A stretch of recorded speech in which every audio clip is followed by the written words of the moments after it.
Greetings, weary travelers of thought, and welcome to Boring History. This is a sanctuary for restless souls. Whether you're curled up in the quiet of night, seeking solace in the hum of daily tasks, or wandering beneath a sky heavy with stars, here we weave tales of ancient bonds between humans and the creatures that shadowed them, rooted in the slow pulse of science and the whispers of evidence. If you're drawn to stories that unfold patiently, grounded in discovery rather than drama, where the unknown is embraced as much as the known, you've found your place. Our journey begins with the earliest threads of connection, not of taming or conquest, but of quiet coexistence. Picture a time when humans and wolves, two predators bound by hunger and survival, first met under the weight of a glacial world. This is not about answers carved in stone, but questions etched in bone and ash, told softly for those who listen closely. Stay curious, stay still, and let's step into the past, where the first glances between species sparked something enduring, something wild, something still alive in us today. Imagine a world raw and unformed, where the horizon stretches wide over East Africa's savannas 2.5 million years ago. The air hums with the buzz of insects, the distant roar of a lion, and the rustle of grasses bending under a relentless Sunday. This is not a place of comfort, but of edges sharp, unforgiving, and alive. Here, among the acacia trees and scattered herds of antelope, early hominins, small and upright, move cautiously. They are not yet masters of their world, but they are learning. These are the makers of the first tools, the earliest architects of survival, and their story begins not with fire or speech, but with stone. Welcome to the dawn of the Older One, where a simple act of striking rock against rock reshapes what it means to be human. These creatures, likely Homo habilis or close kin, are not the hulking predators of later tales. They stand barely taller than the grasses they weave through, their hands dexterous but fragile, their teeth unsuited for tearing raw flesh from bone. They are scavengers by necessity, picking at the leavings of lions or hyenas, competing with vultures for scraps. But something shifts in this unforgiving landscape. A mind, curious and restless, notices the way a river-smoothed pebble fractures when struck. The edge it leaves is sharp enough to slice through hide, to crack bone, to reach marrow where teeth fail. This is no accident.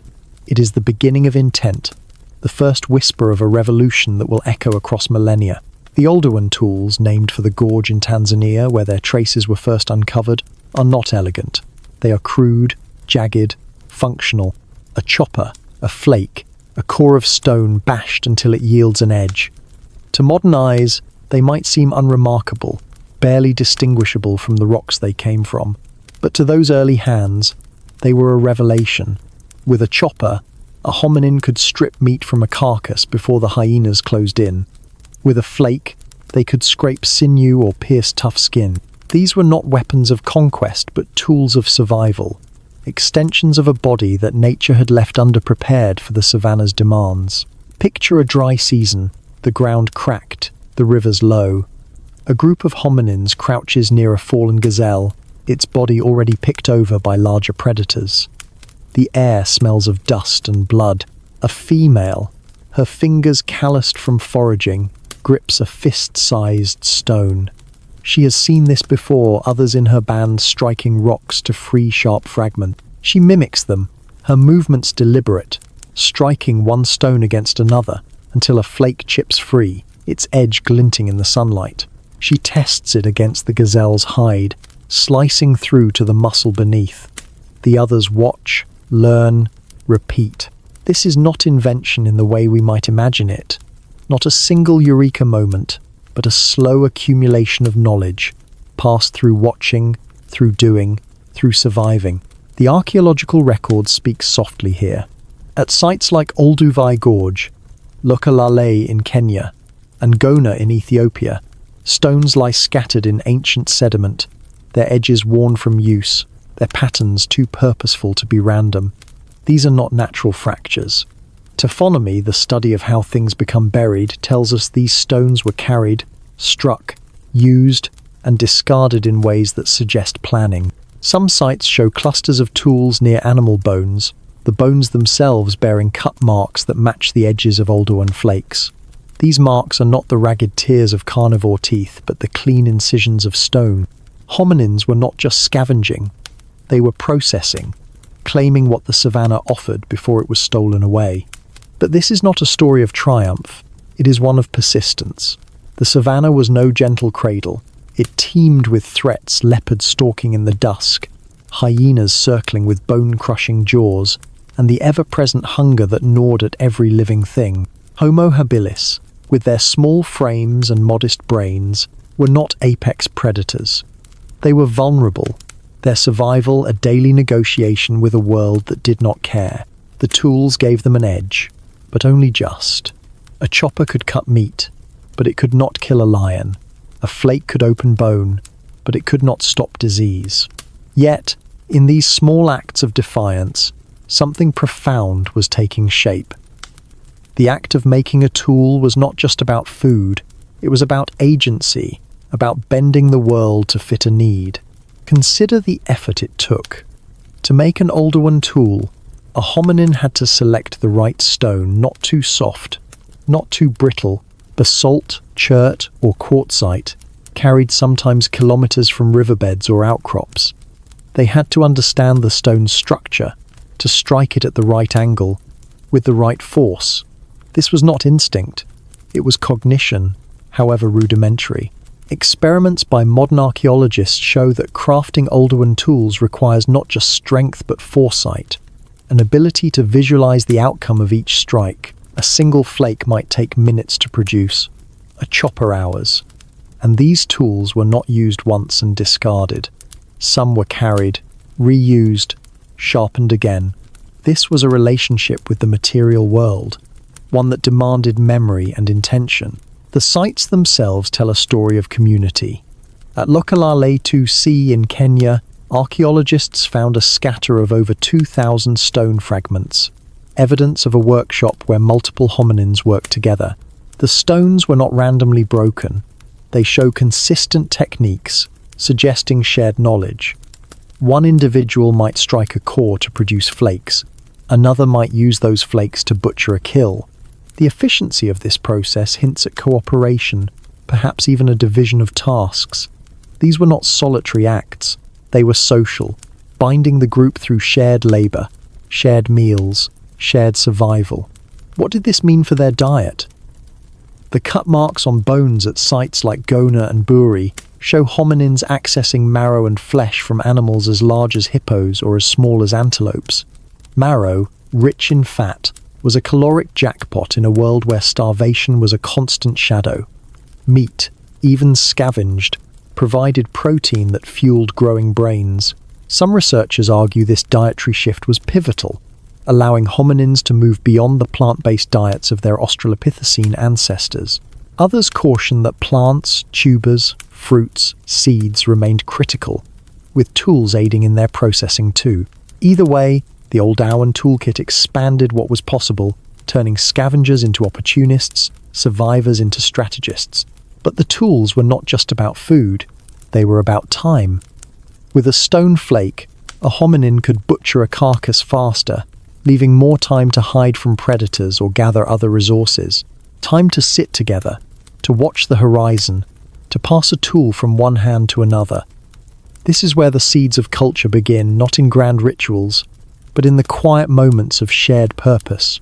The archaeological record doesn't preserve laughter or stories, but it preserves the traces of these moments. A cluster of tools, a pile of cut bones, a hearth where embers might have glowed. The spread of Oldowan tools tells its own story. By 2 million years ago, they appear beyond East Africa, in sites as far afield as Dmanisi in Georgia and Ubadia in Israel. This was not a rapid conquest, but a slow diffusion, carried by hominins moving through river valleys and coastal plains. Each group adapted the technology to their needs, using local stones, tweaking techniques. In some sites, the tools are cruder, suggesting beginners learning from others. In others, like Sterkfontein in South Africa, they are refined, hinting at generations of practice. This was not a single invention but a tradition, a way of seeing the world that could be taught, shared, and reshaped. Yet, the Oldowan era was not eternal. By 1.7 million years ago, new tools begin to appear. The Acheulean hand axes of Homo erectus, more complex, symmetrical, and versatile. The Oldowan choppers fade, not because they failed, but because they were a beginning. They were the first step in a long chain of innovations that would lead to spears, blades, and eventually the machines of today. But in their simplicity, they hold a truth. The smallest acts of ingenuity can alter the course of a species. The bones and stones of this time are not just artifacts, they are questions. Why did some hominins strike a stone a certain way? Why carry a heavy core across miles of savanna? Why share the meat? The answers are not in the fossils alone, but in the patterns they form. At Kubi Fora, a site in Kenya, archaeologists found a hippopotamus skeleton with cut marks so precise they suggest multiple tools used in sequence: chopping, slicing, scraping.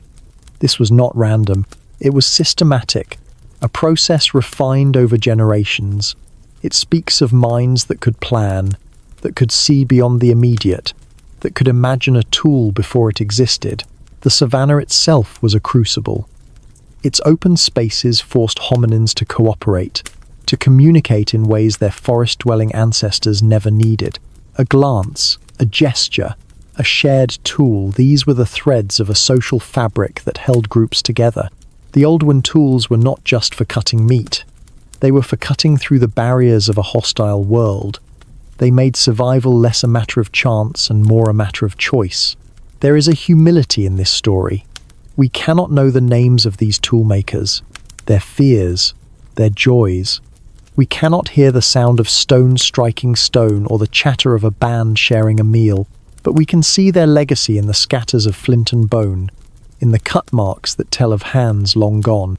These were not heroes of myth, but ordinary beings, scratching out a living in a world that offered no promises. Their tools were not monuments, but necessities, each one a small rebellion against hunger, against vulnerability, against oblivion. And yet, there is a mystery here. Why stone? Why not wood or bone, which were abundant?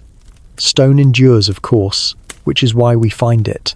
But it also demands effort, skill, patience. To choose stone is to choose permanence, even if unconsciously. It is to create something that outlasts the maker, that can be picked up by another, that can be carried forward.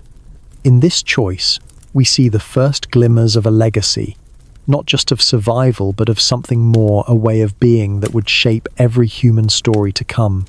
So, as we stand at the edge of this ancient savannah, looking at the broken stones and scarred bones, we are not just seeing tools.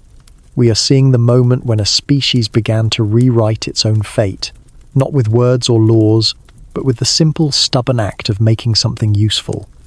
The Oldowan choppers were not the end of the story, but they were the beginning. A spark in the dust, a flake in the hand, a step toward a world where humans would no longer just endure, but create. Beneath a vast African sky, 1.5 million years ago, the world is both fierce and fragile. The savannah stretches endlessly, its grasses swaying under the weight of wind and heat, while predators stalk the twilight and stars burn cold above.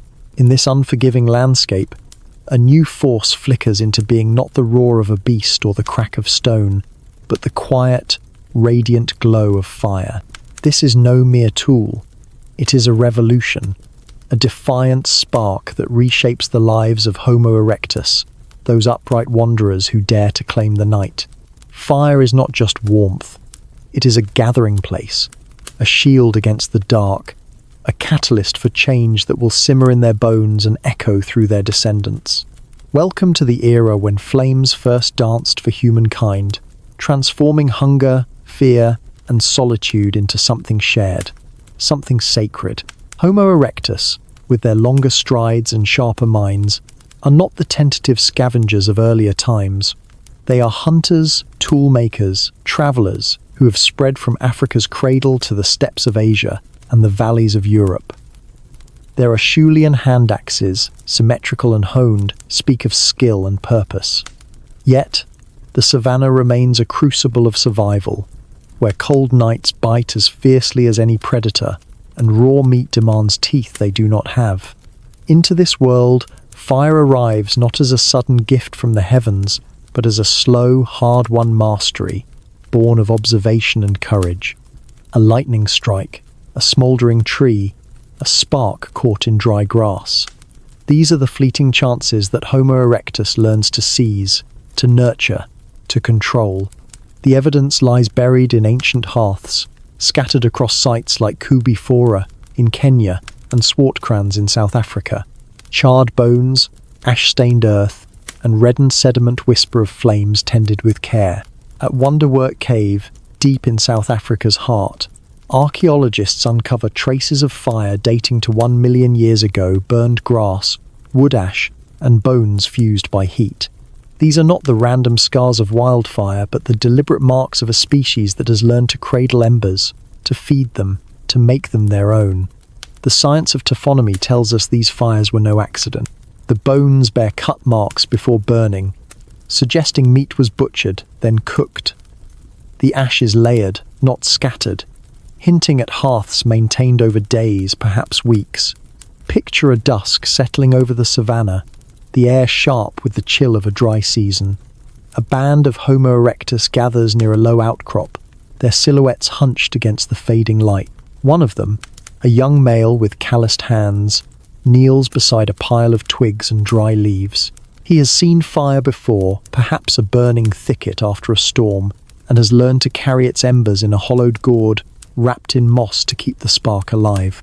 He blows gently, coaxing a flame to life, its warmth pushing back the cold.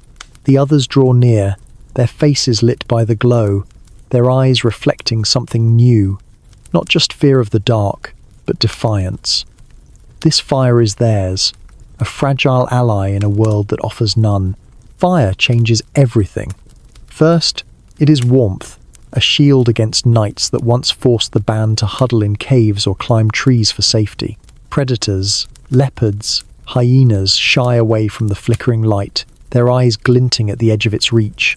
But warmth is only the beginning. Fire is a kitchen, a way to soften the tough, fibrous plants and raw meat that Homo erectus wrests from the land. Cooking unlocks calories, breaking down proteins, and starches that raw digestion struggles to extract.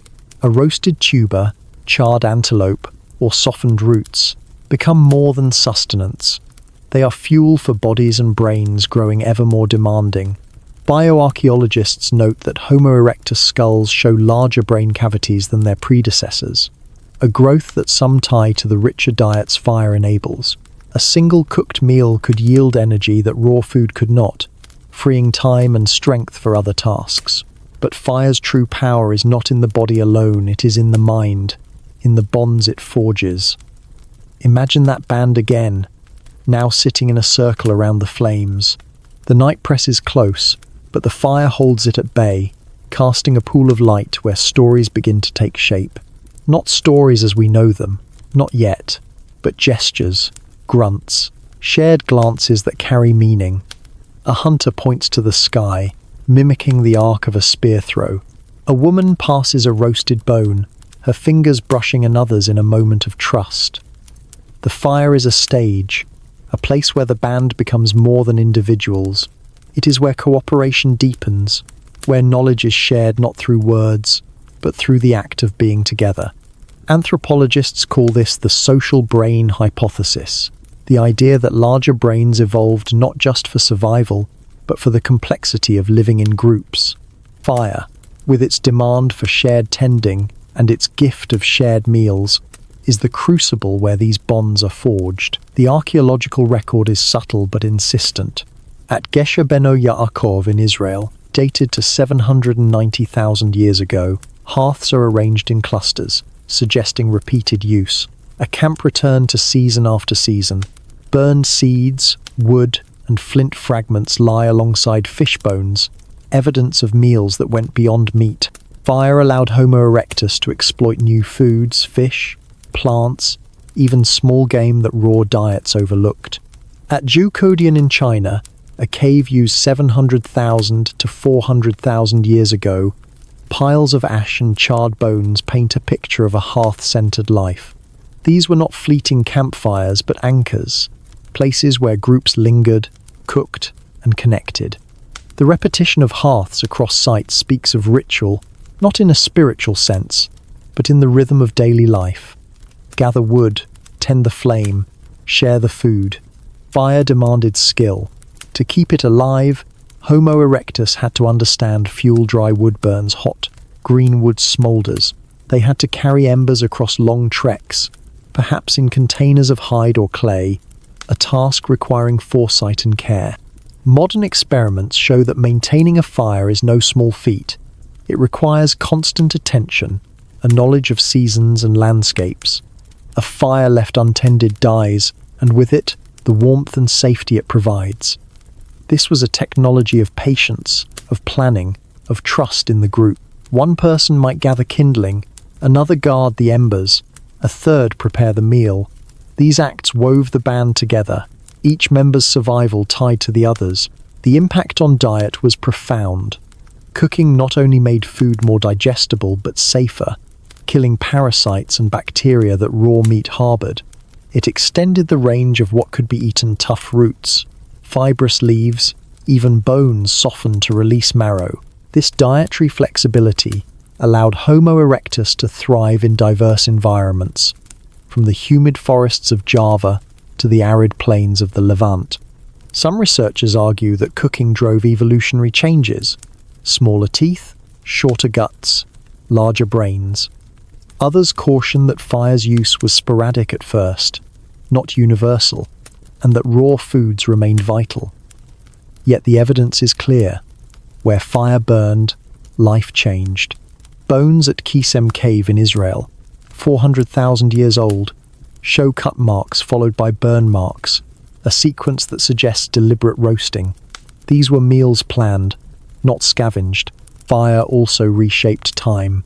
Without it, Homo erectus was bound to the sun's cycle, retreating to safety at dusk. With fire, the night opened up. The hours after sunset became moments for mending tools, sharing food, or simply sitting together. This extension of the day was a quiet revolution, one that gave space for thought, for connection, for the slow growth of culture. The hearth became a center, not just of warmth, but of meaning. Ethnographic studies of modern hunter-gatherers suggest that firelight fosters storytelling, teaching, and bonding. While Homo erectus left no tales, their hearths suggest the same, places where the group became a community. The spread of fire use is a story of adaptation. By 500,000 years ago, hearths appear across Africa, Asia, and Europe, each site reflecting local needs. In colder climates, like the caves of Amud in Israel, fire was a shield against frost. In warmer regions, like Dmanisi in Georgia, it was a tool for cooking and gathering. The consistency of these hearths, circular, layered, purposeful, suggests a shared knowledge, passed not just within groups but between them. Fire was a technology that traveled, carried in the hands and minds of wanderers who crossed continents. Yet, fire was not without cost. It demanded resources: wood, time, attention. A poorly tended flame could flare out of control, or worse, die out, leaving the group vulnerable. The archaeological record hints at this struggle. Some sites show only fleeting fires, perhaps from groups still learning to master the flame. Others, like Schöningen in Germany, reveal wooden spears alongside hearths, suggesting fire's role in hunting camps where meat was roasted after a kill. These were not just tools but systems, tying together hunting, cooking, and community. There is a poetry in this moment. Fire is ephemeral, its traces fleeting, yet it endures in the ash and bone it leaves behind. It is a paradox, a force that consumes, yet creates, that isolates, yet unites. For Homo erectus, it was a bridge between the animal and the human, a way to claim the night, to soften the world's harsh edges. The flames they tended were not just for survival, but for something deeper, a shared space where hunger became a meal, where solitude became a circle. As we sift through their hearths, we see not just fire, but the first flickers of who we would become. A species bound by light, by warmth, by each other. Picture a world 1.8 million years ago, where the earth is vast and untamed, its landscapes carved by rivers and shaped by relentless winds. From the sun-scorched plains of East Africa to the forested valleys of Asia and the rugged hills of Europe, early humans tread lightly, their lives a delicate dance with survival. These are the Homo erectus, a species of wanderers, their long limbs carrying them far beyond the cradle of their origins. They are not bound by borders, for none exist, only the endless horizon and the promise of new lands. This is the story of their great exodus, the first bold steps of humanity's journey out of Africa, leaving behind not just footprints, but a legacy etched in stone tools and scattered bones. Welcome to the age when our ancestors became explorers, chasing survival across continents. Homo erectus is a creature of resilience, their bodies honed by the savanna's demands. Taller than their predecessors, with brains larger and tools sharper, they wield Acheulean hand axes, teardrop-shaped stones that fit the hand like an extension of will. These tools, found from Kenya to Java, are not just for cutting, but for dreaming, for imagining a life beyond the next hill. Their world is one of constant motion, driven by the rhythms of seasons, herds, and water.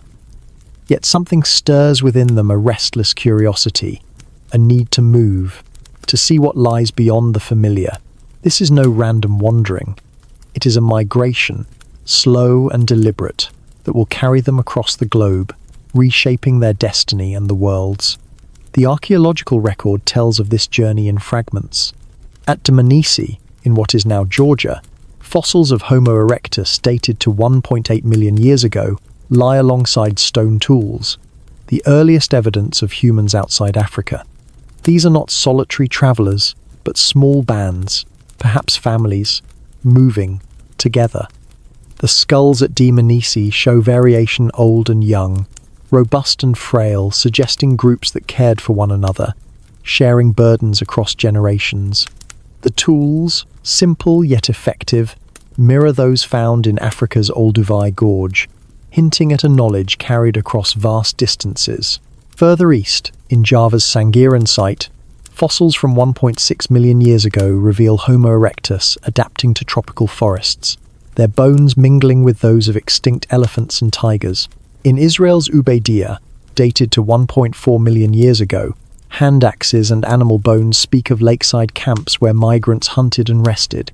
This exodus begins in Africa, where Homo erectus first emerges around 1.9 million years ago. The continent is a mosaic of environments, grasslands, woodlands, river valleys teeming with game but also with dangers. Climate shifts, wet and dry cycles, push and pull these early humans. As forests shrink and savannas expand, herds of antelope and zebra move, and Homo erectus follows. But some look further, drawn by curiosity or necessity. Perhaps a drought dries a river, forcing a band to seek new waters. Perhaps a surplus of game lures them along a coastal plain. The Red Sea, lower then due to ice ages, offers pathways to the Arabian Peninsula. From there, they move north to the Levant, east to India, or southeast to Indonesia, each step a gamble with survival. The journey is not a straight line, but a slow, branching spread. Imagine a band of 10 or 12, their skin weathered by sun, their hands gripping axes and bundles of hides. They follow a river, its banks lush with reeds and grazing animals. The leader, a woman with sharp eyes, scans the horizon for predators or signs of water. A child clings to her, learning by watching. They walk for days, weeks, stopping to hunt, to gather roots, to sleep under rocky overhangs. When they find a good place, a valley with fish, a plain with herds, they linger, leaving behind tools and bones. Then they move again, driven by hunger, weather, or the simple urge to know what lies ahead. This is not conquest but exploration, a quiet claiming of the world through presence. The tools they carry are their lifeline. The Acheulean hand axe, refined over generations, is versatile, used to butcher meat, dig roots, or shape wood. At sites like Olorgesailie in Kenya, thousands of hand axes lie scattered, evidence of camps where groups work together. In India's Hunski Valley, similar tools, dated to 1.5 million years ago, show Homo erectus adapting to monsoon-fed landscapes. These axes are not just objects but ideas, a technology passed from hand to hand, from Africa to Asia. Their symmetry suggests not just function but care, a mind that values form as well as utility.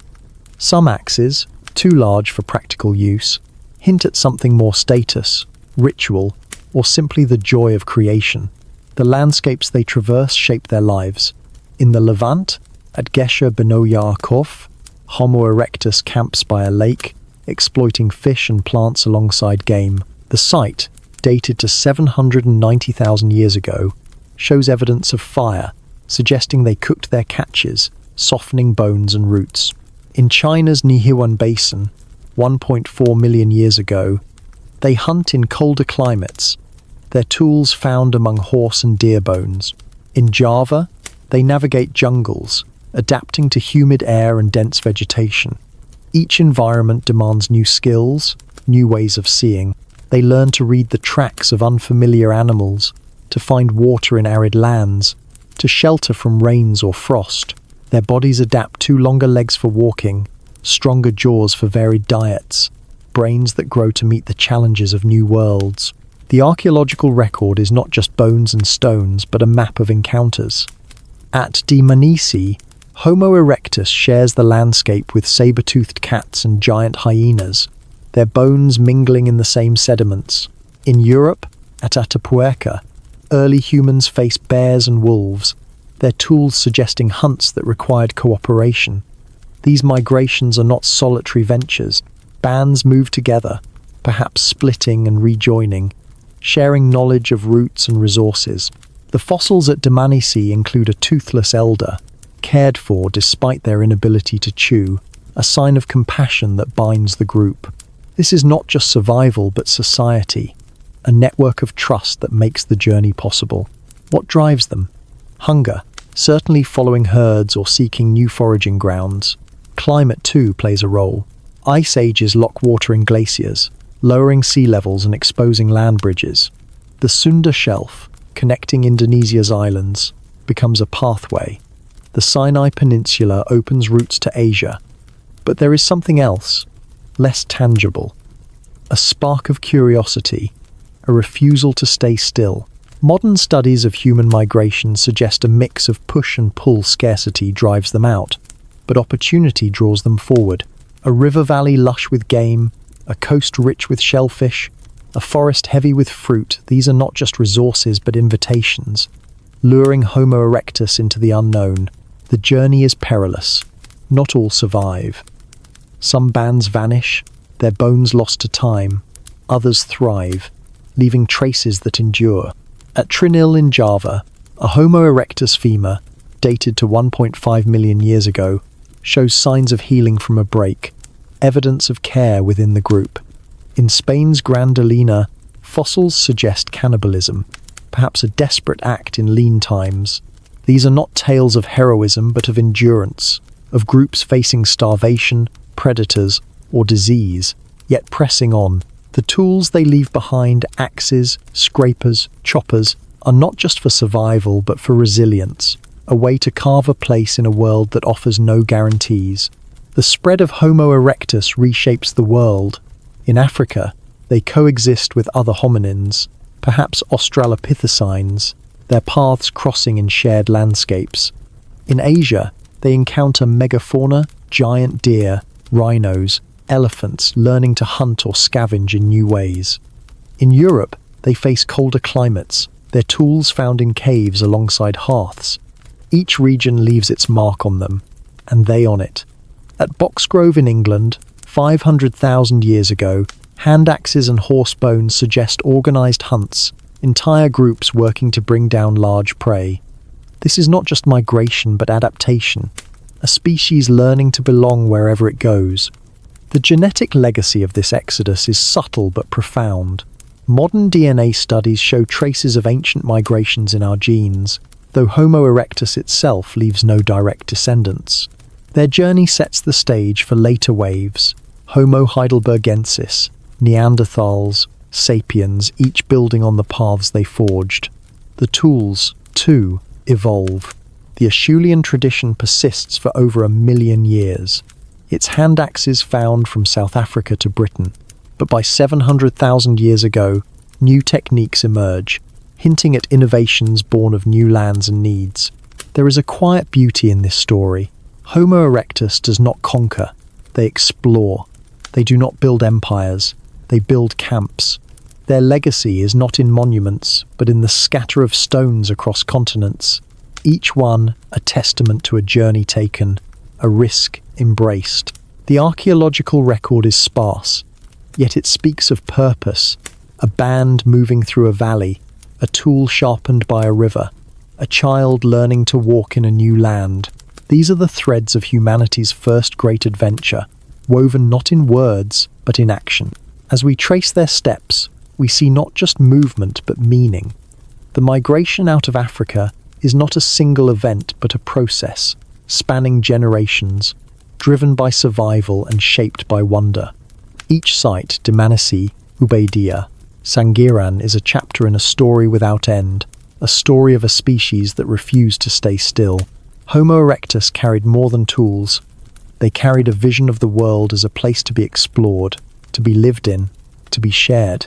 In their footsteps, we find the roots of our own restlessness, our own need to see what lies beyond. In the shadowed heart of Europe, 400,000 years ago, a new chapter unfolds under skies heavy with frost. The land is gripped by the ebb and flow of ice ages, where glaciers creep and retreat, carving valleys and blanketing plains in snow. Amid this frozen crucible, a new people emerge. Neanderthals, stocky and resilient, their lives etched into the rugged landscapes they call home.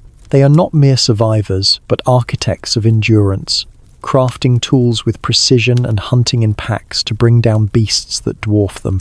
Their world is one of bitter cold and fleeting warmth, where survival demands not just strength but unity, ingenuity, and a deep bond with the land.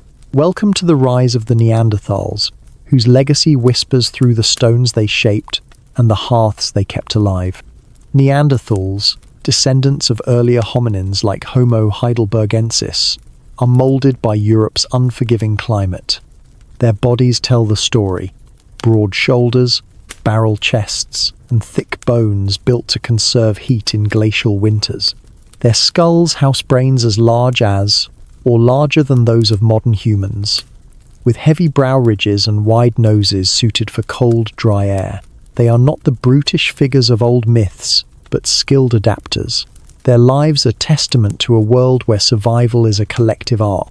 The archaeological record, scattered across caves and open sites from Spain to Siberia, paints a vivid picture of their ingenuity, centered on the Mousterian toolkit, a suite of stone tools that reflect a leap in craftsmanship and strategy. The Mousterian tools, named for the Le Moustier cave in France, are a revolution in stone.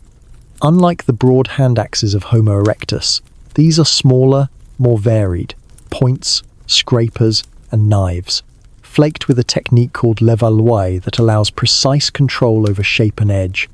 At sites like La Ferracie in France, dated to 300,000 years ago, archaeologists find these tools alongside bones of deer, bison, and mammoth, their surfaces scarred with cut marks that speak of butchery. The Levallois method is no accident. It requires planning, a mental map of the stone's potential before the first strike. A Neanderthal napper selects a flint nodule, shapes it into a core, and strikes off flakes that are themselves tools or blanks for further refinement. This is not just skill, but foresight, a mind that sees beyond the moment. Picture a winter's dusk in a German valley, 250,000 years ago. A band of Neanderthals, perhaps a dozen strong, huddles in a limestone cave. The air is sharp with frost, the ground dusted with snow. A fire crackles, its light dancing on the walls, casting shadows of the group as they work. A man with scarred hands flakes a flint point, testing its edge with a calloused thumb. Nearby, a woman scrapes a reindeer hide, her scraper shaving away fat to prepare it for clothing. Children watch, learning by mimicry, their small hands gripping stones. Outside, the wind howls, but the cave is a sanctuary, warmed by fire and the shared labor of survival. This is not solitude, but community, each member bound to the others by necessity and trust. Hunting defines their world. The glacial landscapes of Europe teem with megafauna, woolly mammoths, rhinos, giant deer whose size and strength demand more than lone effort. At sites like La Côte de Saint-Brelade in Jersey, 200,000 years ago, piles of mammoth and rhino bones bear cut marks and fractures, evidence of deliberate hunts. These were not opportunistic kills, but coordinated efforts. Imagine a band stalking a herd across a foggy plain, their breath clouding in the cold. They move as one, using spears tipped with Mousterian points, perhaps driving the animals toward a cliff or bog. The kill is only the beginning. Butchery follows, with scrapers and knives dividing flesh, hide, and bone. The bones at La Côte show repeated cuts, suggesting every part was used: meat for food, hides for warmth, bones for tools or fuel. The archaeological record is rich with such scenes. At Spy Cave in Belgium, 40,000 years ago, Neanderthal bones lie alongside those of horses and reindeer, their tools scattered nearby. The bones are not just food scraps. They are processed, marrow extracted, hides prepared. At Krapina in Croatia, 130,000 years ago, Neanderthal remains show signs of care, broken bones that healed, suggesting the group tended its injured. This is a society, not a scattering of individuals. The tools, too, tell of cooperation. A single levallois point might pass through many hands, one to flake it, another to haft it to a spear, a third to thrust it into prey. Sites like Ambrona in Spain reveal toolkits tailored to tasks: heavy choppers for breaking bones, delicate scrapers for hides, sharp points for piercing. Fire is their ally, as critical as their tools. At Abric Romani in Spain, 60,000 years ago, hearths are layered with ash and charcoal, evidence of fires tended over seasons. These are not fleeting campfires, but anchors of life, used for warmth, cooking, and crafting. Burned bones and seeds suggest a varied diet: roasted meat, softened roots, even pine nuts. Cooking makes food more digestible, freeing energy for their robust bodies and active brains. Fire also extends the day, allowing work and bonding after dark. The hearths at Abric Romani are surrounded by tools and debris, as if the group lingered, sharing meals and tasks under the glow. This is where social bonds deepen, where gestures and grunts begin to carry meaning, precursors to language. The cold shapes everything. During the Middle Pleistocene, ice sheets advance and retreat, forcing Neanderthals to adapt to shifting landscapes. In warmer interglacials, they hunt in forests. In colder periods, they roam open steppes. At Schöningen, in Germany, 300,000 years ago, wooden spears, some of the oldest known, lie alongside horse bones, suggesting hunts in grassy plains. These spears, balanced for throwing, show a mastery of materials beyond stone. In colder sites, like Combe Grenal in France, layers of ashen bone suggest caves used as winter refuges, where fires burned continuously. Clothing, too, is implied: scrapers at sites like Pech de la Zéber wear patterns from hide preparation, hinting at tailored garments to fend off the chill.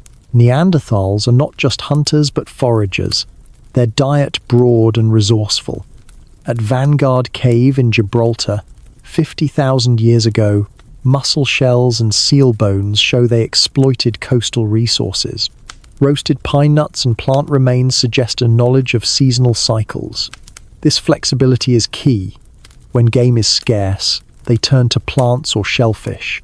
When herds abound, they hunt with precision. Their teeth, worn from chewing tough foods, and their bones, marked by the strain of heavy labor, tell of a life both demanding and adaptive.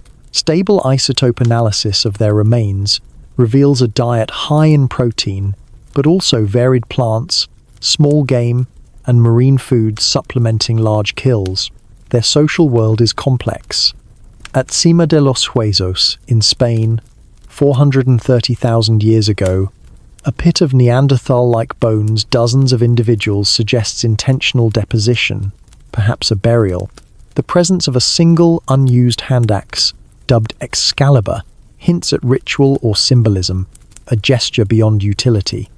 At Shanidar Cave in Iraq, 60,000 years ago, a Neanderthal buried with pollen traces sparks debate. Was it a flower burial, a sign of grief, or simply wind-blown debris? These traces suggest a depth of feeling, a capacity for care.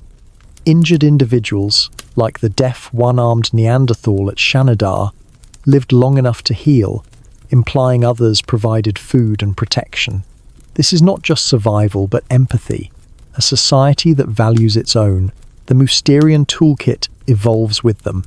At Le Moustier, tools show increasing specialization, denticulates for sawing, side scrapers for hides, points for spears.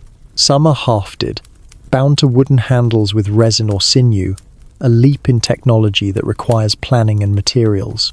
At Tabun Cave in Israel, 350,000 years ago, tools vary by layer, suggesting adaptation to changing climates or prey. This is a culture, not static, but dynamic, responding to the world's demands.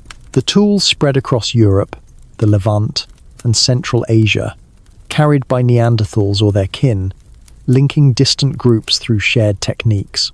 Their world is not isolated. Neanderthals likely encounter other hominins, early Homo sapiens in the Levant, perhaps Homo heidelbergensis in Europe. Genetic studies show interbreeding, with Neanderthal DNA lingering in modern humans. At Skul and Qafzeh in Israel, 120,000 years ago, sapiens and Neanderthals share similar tools, hinting at cultural exchange. This is not a clash but a meeting, a blending of ideas and genes. Neanderthals are not replaced but absorbed, their legacy enduring in our blood and stones. The challenges they face are immense. Ice ages test their endurance, forcing migrations or adaptations. Predators, cave bears, lions compete for shelters and prey. Yet Neanderthals persist. Their hearths and tools are defiance of the cold.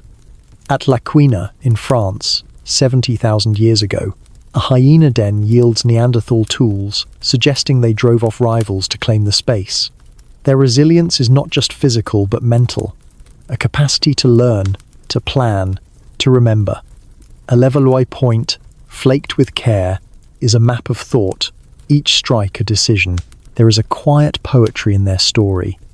Neanderthals are not the crude figures of old tales but a people of depth, their lives woven into the land. Their tools, sharp and purposeful, are not just for survival but for meaning, a way to shape the world, to hold back the dark. The caves they warmed, the hunts they planned, the injured they cared for, these are the threads of a society that endures through ice and time. As we sift through their stones and bones, we see not just a species but a reflection of ourselves, resilient, cooperative, creative. The Neanderthals, with their fires and tools, remind us that humanity is not born in triumph, but in the quiet, stubborn act of living together. Against all odds, in the high, windswept reaches of Asia, 300,000 years ago, a hidden chapter of human history unfolds in the shadowed caves and rugged plateaus of Siberia. The air is thin, the winters brutal, and the land a mosaic of steppes and mountains where survival demands more than strength. It requires ingenuity, resilience, and a quiet defiance of the elements. Here, a mysterious people emerge, known only through fragments of bone and whispers of DNA. The Denisovans, cousins to Neanderthals and early humans, whose story is as elusive as the mists that cloak their world. They are not mere wanderers but adapters, crafting tools, enduring extremes, and leaving traces that ripple through time. Welcome to the enigma of the Denisovans, whose lives in the high altitudes and distant valleys reveal a humanity both familiar and strange, etched in the stones they shaped and the genes they passed on. The Denisovans are named for the Denisova Cave in Siberia's Altai Mountains, a limestone refuge where their story first came to light. Their remains are scarce, a finger bone, a jaw, a few teeth, but their legacy is vast, carried in the DNA of modern humans across Asia and Oceania. Physically, they are robust, with strong jaws and teeth suited for tough diets, their bodies likely adapted to the cold and altitude of their highland home. Their brains, though unmeasured, must have been sharp, capable of navigating a world where resources were sparse and dangers ever present. The cave, perched at 700 meters above sea level, is a crossroads of survival, its layers yielding tools and bones that speak of a people who thrived where others might falter. The Denisova Cave is a treasure trove of clues.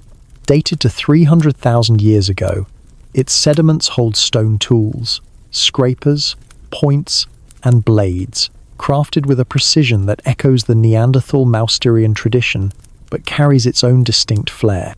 These tools, found alongside bones of hyenas, rhinos, and deer, bear the marks of butchery, suggesting a diet that balanced hunting with scavenging.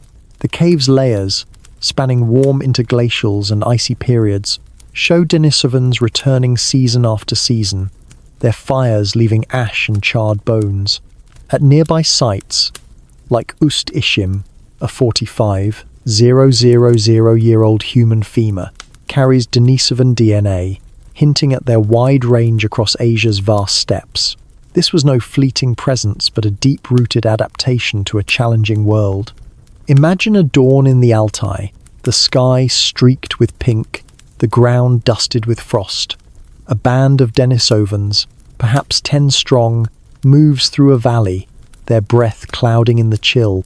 A woman with broad shoulders carries a flint scraper, her hands worn from years of work. She pauses to scan the horizon, spotting a herd of saiga antelope grazing in the distance. Beside her, a man sharpens a spear point, its edge honed for piercing hide. A child, bundled in furs, mimics their motions, learning the rhythm of survival. They are not alone. Wolves howl faintly, and the wind carries the scent of pine. This band is a unit, bound by shared tasks and the unspoken trust that keeps them alive in a land that forgives no mistakes. Their tools are a testament to their skill. The Denisovan toolkit, while similar to Neanderthal designs, shows unique touches, blades with curved edges, scrapers tailored for hides or wood.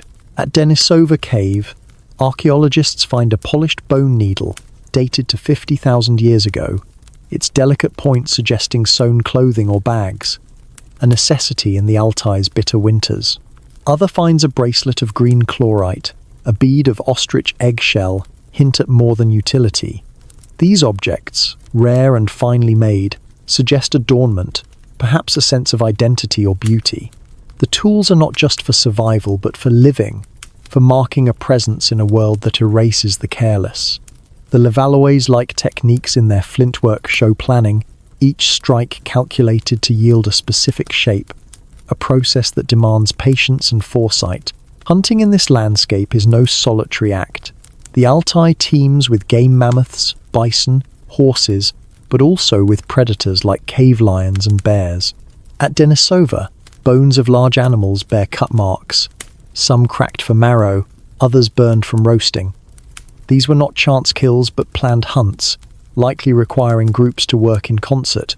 Picture a band encircling a bison on a snowy plain, their spears raised, their movements synchronized. One distracts the beast, another strikes, while others wait to butcher the kill. The bones at the cave show repeated, processing meat stripped, hides scraped, bones broken, suggesting every part was used. This efficiency speaks of a deep knowledge of the land, its seasons, and its creatures. Fire is their lifeline. The cave's hearths, layered with ash and charcoal, show fires tended over generations. These are not fleeting flames but anchors, warming the cave against sub-zero nights and softening tough foods. Burned seeds and plant remains suggest a varied diet, berries, roots, and grasses supplementing meat. Cooking, as with Neanderthals, unlocks calories, easing the strain on their robust jaws. The hearths also serve as gathering points, where the band shares meals and tasks. Imagine them sitting in the firelight, a woman sewing a hide, a man flaking a tool, their shadows mingling on the cave walls. These moments, lit by flame, are where bonds are forged, where knowledge passes silently from one to another. The Denisovan's world is one of extremes. The Altai's high altitude, 2,000 meters in some areas, demands adaptations to thin air and cold. Their bones, like those of modern Tibetans, may have carried genes for oxygen efficiency, a trait later found in Denisovan DNA. The landscape shifts with the climate: grassy steppes in warm periods, tundra-like expanses in cold ones. They adapt, hunting in open lands or foraging in forests. At Karama, another Altai site, tools dated to 800,000 years ago suggest early hominins, perhaps Denisovan ancestors, were already mastering this region. By 300,000 years ago, Denisovans are fully at home, their tools and fires marking a life carved from the land's harsh beauty. Their diet reflects this adaptability. Stable isotope analysis of their teeth shows a reliance on meat horses, deer, even woolly rhinos, but also plants when game is scarce. At Denisova, fish bones and waterfowl remains hint at riverside foraging, a skill that sets them apart from land-bound hunters. This flexibility is key in a region where winters lock away resources. They likely preserve food, drying meat, or storing roots, as suggested by the wear on their scrapers. Their teeth, larger than those of modern humans, bear scratches from chewing tough fibers, a testament to a diet that demanded resilience. The Denisovans are not isolated. Their DNA, found in modern populations from Melanesia to Tibet, shows they interbred with early Homo sapiens and Neanderthals. A hybrid child's bone at Denisova, dated to 90,000 years ago, reveals a Neanderthal mother and Denisovan father, proof of mingled lives. This is not just biology but culture, a sharing of tools, techniques, or ideas. The bracelet and needle at Denisova suggest a sophistication that may have influenced others. In China's Shujiayao, 125,000 years ago, bones with Denisovan traits lie alongside tools like those of Sapiens, hinting at exchange across Asia's vastness. Their range likely stretched from Siberia to Southeast Asia, a network of bands connected by migration and mating. Their social world is intimate yet complex.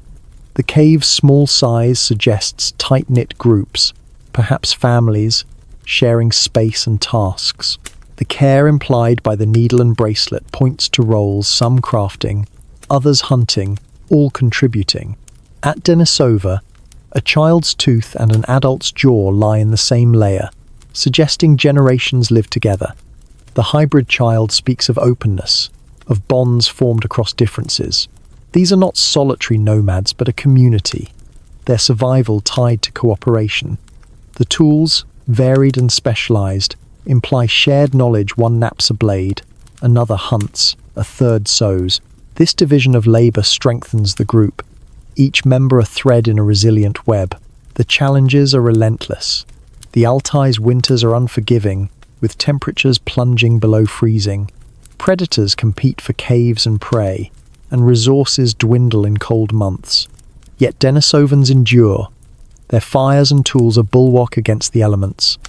At Teshiktash in Uzbekistan, a child's burial, possibly Denisovan, dated to 70,000 years ago, is ringed with ibex horns, a gesture that hints at ritual or grief. This is not mere survival, but meaning, a way to mark loss in a harsh world. Their resilience is not just physical, but emotional, a capacity to care for the living and honor the dead. Their legacy is subtle but profound. Denisovan DNA shapes modern humans, aiding high-altitude survival in Tibetans and immunity in Pacific Islanders. Their tools, found as far as Mongolia's Tolbor site, show a culture that spread and adapted. They are not a footnote, but a bridge, linking early hominins to sapiens. The cave's artifacts, needle, bracelet, tools suggest a people who valued beauty as well as utility. whose lives were not just about enduring, but about creating. Their interbreeding with others shows a humanity open to connection, their genes a silent gift to our own. There is a haunting beauty in their story. The Denisovans are shadows, known through fragments yet vivid in their impact. Their cave, a speck in the Altai's vastness, holds a world of effort, fires tended, tools crafted, lives shared. They faced a land that demanded everything, yet they gave more, leaving objects that speak of care and creativity. As we trace their bones and stones, we see not just a people but a mirror, a species that survived by adapting, connecting, enduring. The Denisovans, with their quiet fires and delicate needles, remind us that humanity is not just in grand triumphs, but in the small, stubborn acts of living in a world that never stops testing us. In the heart of Africa, 300,000 years ago, a new spark ignites under the vast canopy of stars. The continent pulses with life savannas teeming with herds, forests humming with hidden creatures, and rivers carving paths through the earth.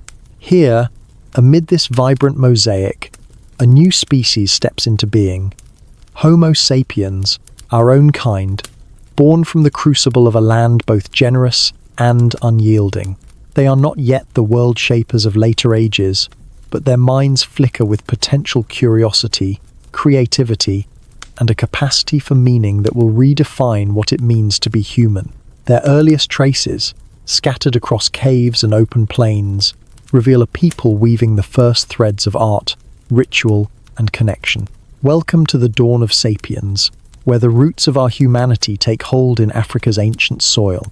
Homo sapiens emerges in a world already alive with hominins, Neanderthals in Europe, Denisovans in Asia, and others now lost to time. Their bodies are not so different from their predecessors. Slender, upright, with hands suited for crafting. But their skulls tell a new story: high foreheads, rounded crania, and brains averaging 1,350 cubic centimeters, primed for complex thought. Sites like Jebel Irhoud in Morocco, dated to 315,000 years ago, yield fossils with sapiens-like features: flatter faces, smaller brow ridges, a sign of minds poised for innovation. These are not isolated finds, but part of a broader tapestry, with similar traces at Omo-Kibish in Ethiopia and Florisbad in South Africa, suggesting sapiens evolved across Africa, not in a single cradle but in many. The archaeological record is subtle, a whisper of beginnings. At Border Cave in South Africa, 200,000 years ago, hearths and tools mark a camp where sapiens lived, worked, and perhaps dreamed. The tools, flakes, blades, and points are refined, showing a shift from the heavy hand axes of earlier eras. Some are small, almost delicate, suited for precision tasks like cutting hide or shaping wood. Nearby, ochre fragments, red and yellow, bear scratches from grinding, hinting at pigment use. Was it for painting bodies, marking tools, or tracing symbols on cave walls? The answer is unclear, but the ochre speaks of intent, a mind reaching beyond survival to expression. At Blombos Cave, 100,000 years ago, engraved ochre pieces and shell beads push this further early art, perhaps the first signs of symbolic thought. Picture a twilight on an Ethiopian plain, 250,000 years ago. A band of sapiens, perhaps 20 strong, gathers by a river's edge. The air is warm, thick with the scent of acacia and distant rain. A woman kneels, grinding ochre into powder, her fingers stained red. She mixes it with fat, smearing it on her arms, perhaps for ritual, perhaps for beauty. Nearby, a man sharpens a flint blade, its edge tested against a reed. Children play, tossing stones into the water, their laughter mingling with the hum of insects. A fire burns low, its smoke curling upward, a beacon for the group. This is not just a camp, but a community, where tasks are shared and meaning begins to take shape in the quiet acts of daily life. Their tools mark a leap in sophistication. At Claysy's river mouth, 120,000 years ago, Sapiens craft blades using a technique that anticipates later innovations, striking cores to produce long, sharp flakes. These are not just for cutting, but for versatility, hafted as spears or used as knives. Bones at the site, from antelope to seals, show cut marks and burns, evidence of a diet both hunted and gathered. The presence of shellfish and plant remains suggests a broad knowledge of the land, a flexibility that lets them thrive in diverse settings, coastal cliffs, inland plains, or forested valleys. Their tools are not static. At Pinnacle Point in South Africa, 164,000 years ago, heat-treated stone points show an understanding of fire's transformative power, hardening flint for sharper edges. Food is more than sustenance.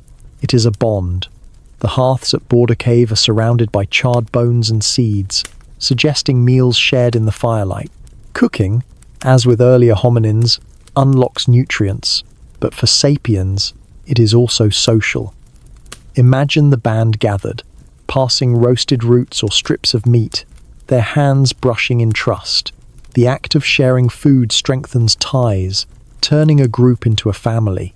Stable isotope analysis of early sapiens bones shows a varied diet: meat from kudu or wildebeest, plants like tubers or berries, and coastal foods like fish.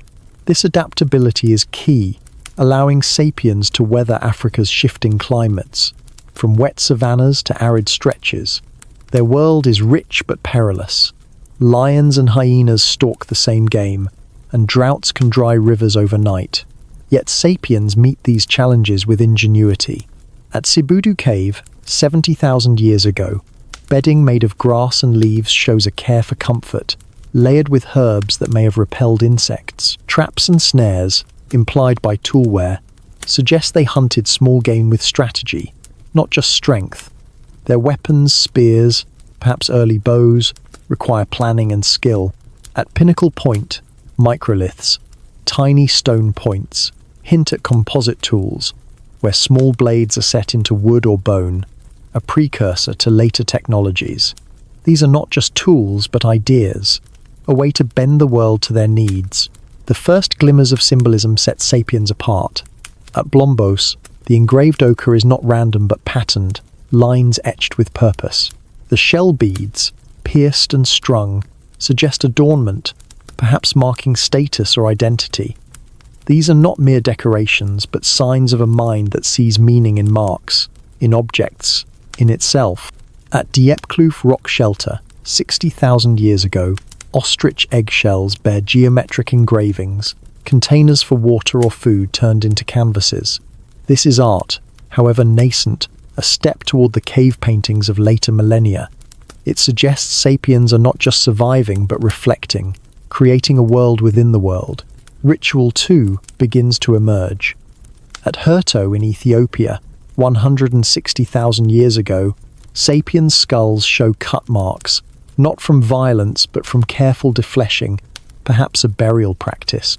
One skull, a child's, is polished, carried, or worn, a sign of care beyond death.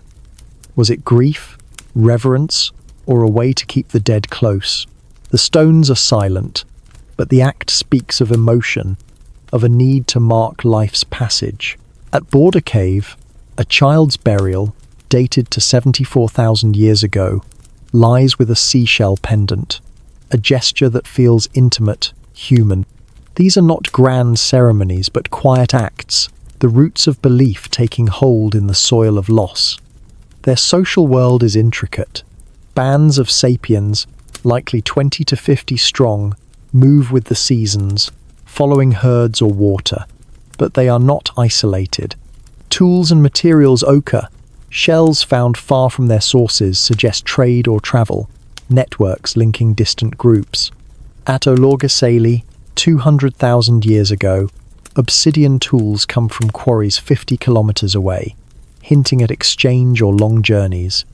These networks are not just for goods but for ideas, stories, perhaps mates. Genetic studies show early sapiens were diverse, their genes mixing across regions, a sign of connection across Africa's vastness. This is a society, not of cities but of shared knowledge, woven through meetings at rivers or caves. The challenges are relentless. Climate swings, wet periods, flooding plains, dry spells scorching them force sapiens to adapt. At pinnacle point, they survive a glacial period by exploiting marine resources, a resilience that keeps them alive when inland game dwindles. Predators, disease, and scarcity test their endurance. But their tools and cooperation are their strength. A broken arm, healed in a fossil from glaciers, suggests care within the group. Someone fed, protected, until they mended. This is not just survival but compassion, a hallmark of sapiens even in their earliest days. Their legacy is not just in bones but in the spark of creativity. The ochre, the beads, the burials, these are the seeds of culture, sown in Africa's soil. By 70,000 years ago, sapiens are poised to leave, carrying their tools and symbols to new lands. The Blombos engravings, simple yet deliberate, are a prelude to the art of Lascaux, the rituals of Göbekli Tepe. Their genes, found in all modern humans, carry traces of this early diversity, a reminder that our roots are deep and wide. The networks they built, the knowledge they shared, set the stage for the migrations that will carry sapiens across the globe. There is a quiet wonder in this story. Homo sapiens, in their African dawn, are not yet masters of the earth but seekers. Their lives a delicate balance of survival and meaning. The ochre they grind, the beads they string, the graves they dig, these are not just acts but questions, asked of a world that offers no answers.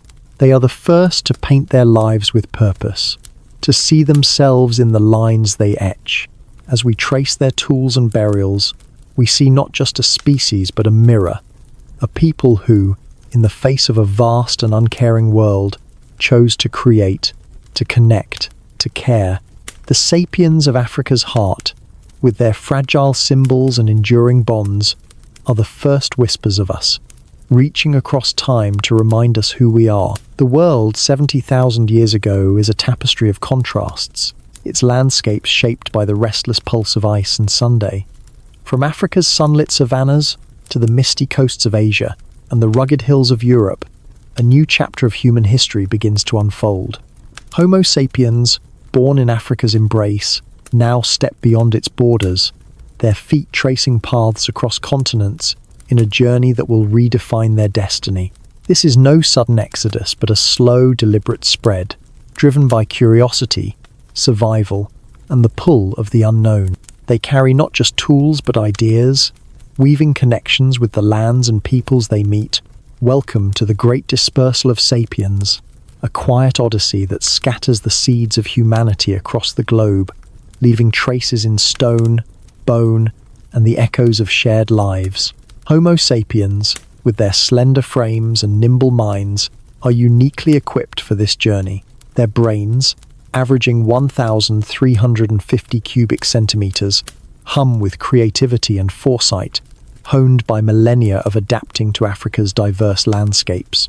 They wield tools, blades, points, and scrapers crafted with precision, often heat-treated for strength, as seen at sites like Pinnacle Point.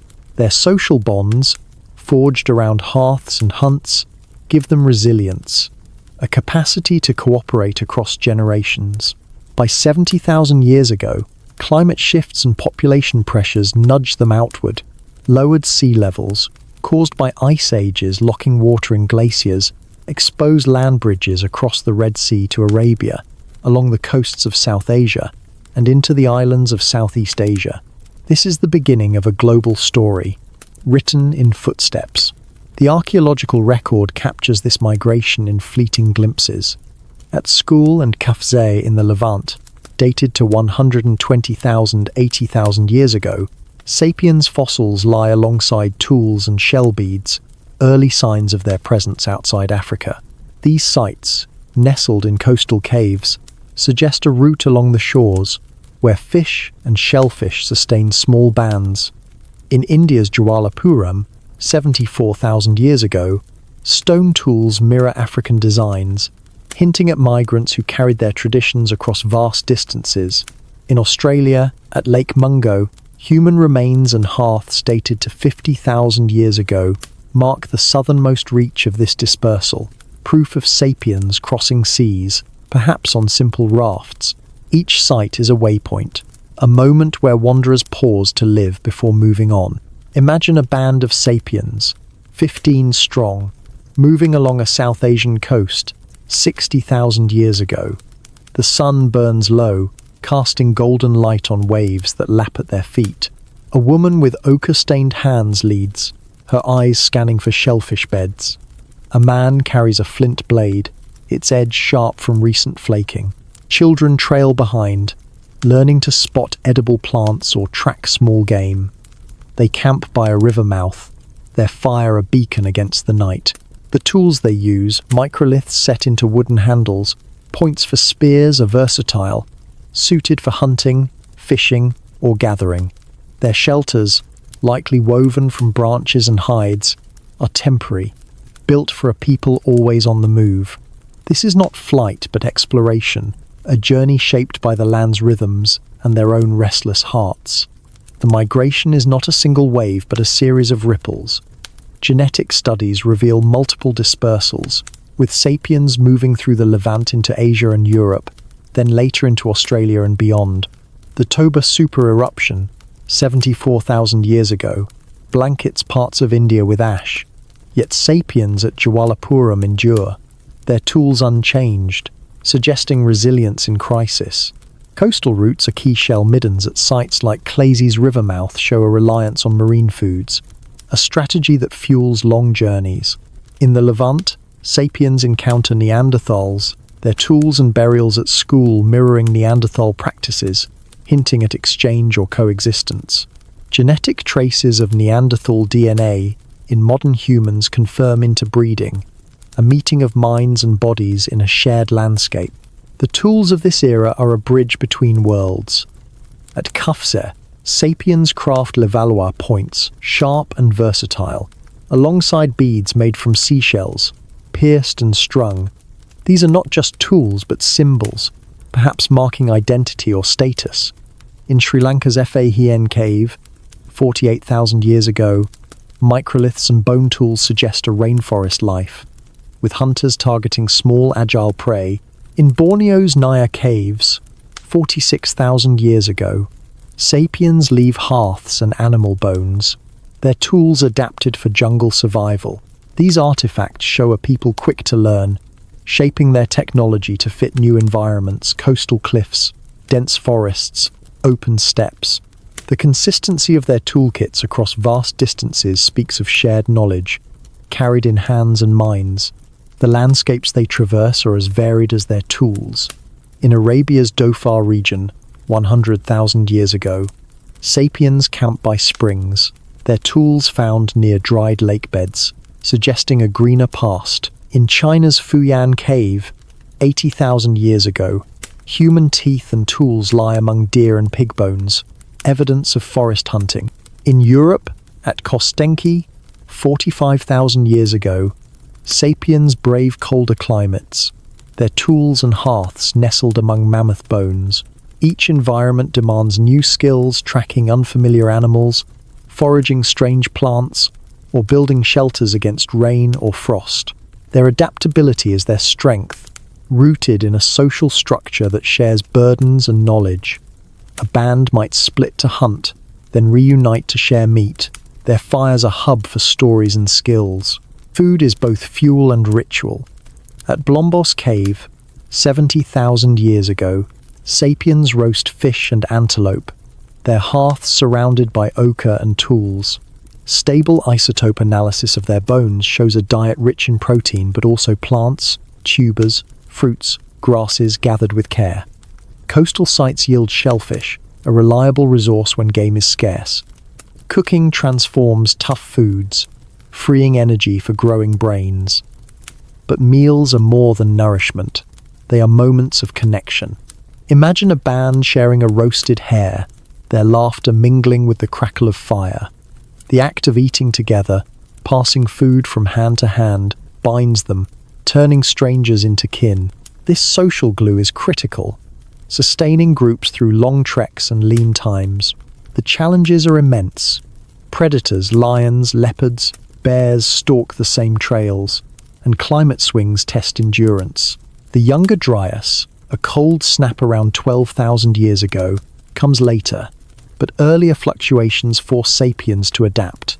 In the Levant, they shift from hunting to foraging when game dwindles. In Australia, they navigate deserts. Their knowledge of water sources, a lifeline. Disease and injury take their toll, but healed bones at sites like Kwafse suggest care, broken limbs mended, elders fed. This compassion is a hallmark, a sign of groups that value every member, even in the face of scarcity. Symbolism begins to define them. At school, shell beads and ochre suggest adornment, perhaps marking roles or alliances. In Australia's Arnhem Land, 65,000-year-old rock art, simple lines and shapes, hints at stories told through images. These are not just decorations, but a language of meaning, a way to claim identity in new lands. Burials, too, emerge. At Lake Mungo, a body dusted with ochre, dated to 40,000 years ago, lies in a deliberate grave, a gesture of reverence or loss. These acts, beads, art, burials, are the seeds of culture, planting ideas that will bloom in later millennia. Their social networks are vast yet intimate. Bands, likely 20 to 50 strong, move in small units but connect through trade or mating. Obsidian tools at Olorgesailie, sourced 100 kilometers away, suggest exchange networks stretching across regions. Genetic diversity in modern populations points to frequent mixing. Sapiens meeting sapiens, Neanderthals, or Denisovans.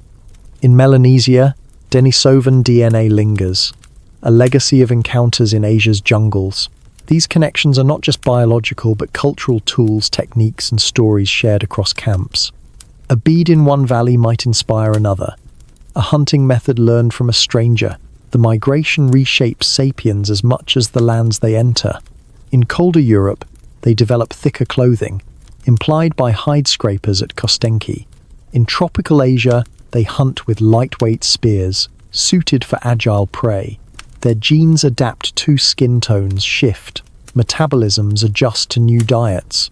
The diversity of their fossils, taller in some regions, stockier in others, reflects this plasticity. Their brains, wired for problem-solving, learn to read new landscapes, from monsoon forests to icy plains. This adaptability, paired with cooperation, lets them thrive where others falter. Their legacy is profound. The dispersal lays the foundation for humanity's global reach, each step a thread in a tapestry that spans continents.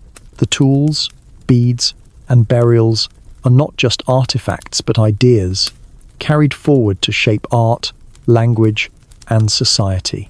Genetic studies show sapiens absorbing Neanderthal and Denisovan traits, their encounters enriching the human story. By 40,000 years ago, they are in Europe, Asia, Australia. Their presence a testament to endurance and curiosity. The Lake Mungo burial, with its ochre and care, is a promise of what sapiens will become, a species that not only survives but creates meaning.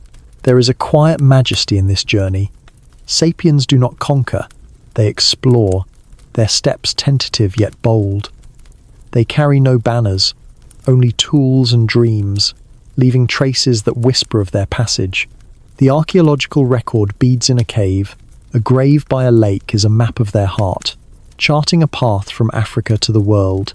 Each camp, each fire, is a moment of connection, a refusal to let the unknown win. The Earth, 20,000 years ago, is a realm of ice and shadow, locked in the grip of the last glacial maximum. Vast glaciers blanket northern lands. Seas retreat to reveal frozen bridges, and the air bites with a cold that tests the marrow. Across Europe, Asia, and beyond, Homo sapiens navigate a world both brutal and beautiful. Their lives a delicate balance between survival and ingenuity. In this frozen epoch, they hone new skills, stitching warmer garments, crafting shelters against the wind, and devising strategies to hunt the megafauna that roam the tundra. Their fires burn brighter, their tools sharper, as they adapt to a landscape that demands everything. Welcome to the Age of Ice, where sapiens weave resilience into their bones, forging a life in the heart of a glacial world. The last glacial maximum, peaking around 26,000 to 19,000 years ago, reshapes the planet.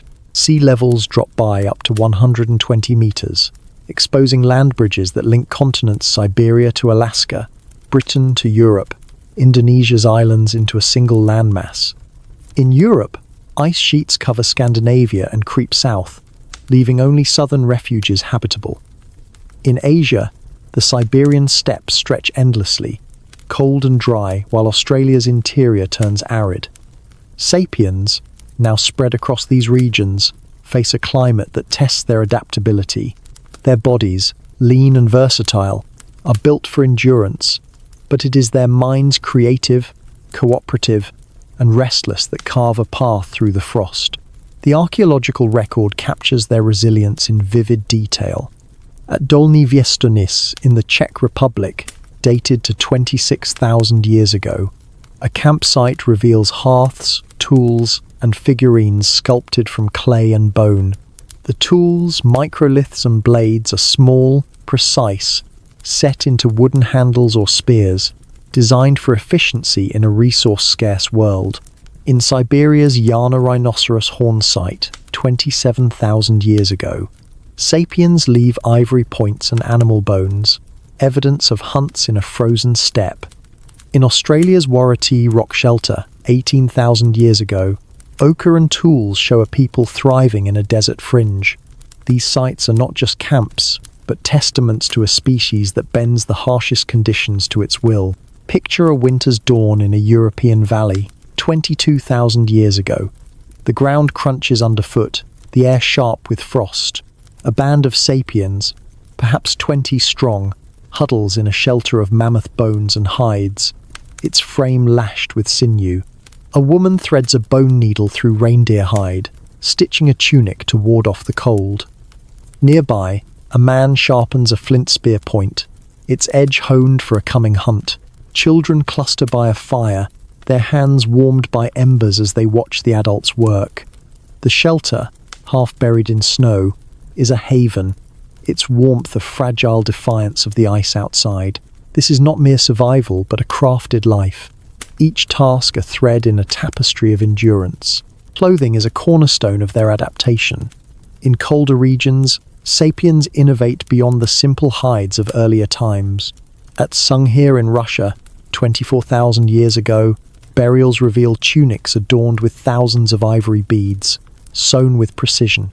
Bone needles, found at sites like Kostenki, are fine enough to stitch layered garments, furs, perhaps lined with grass for insulation.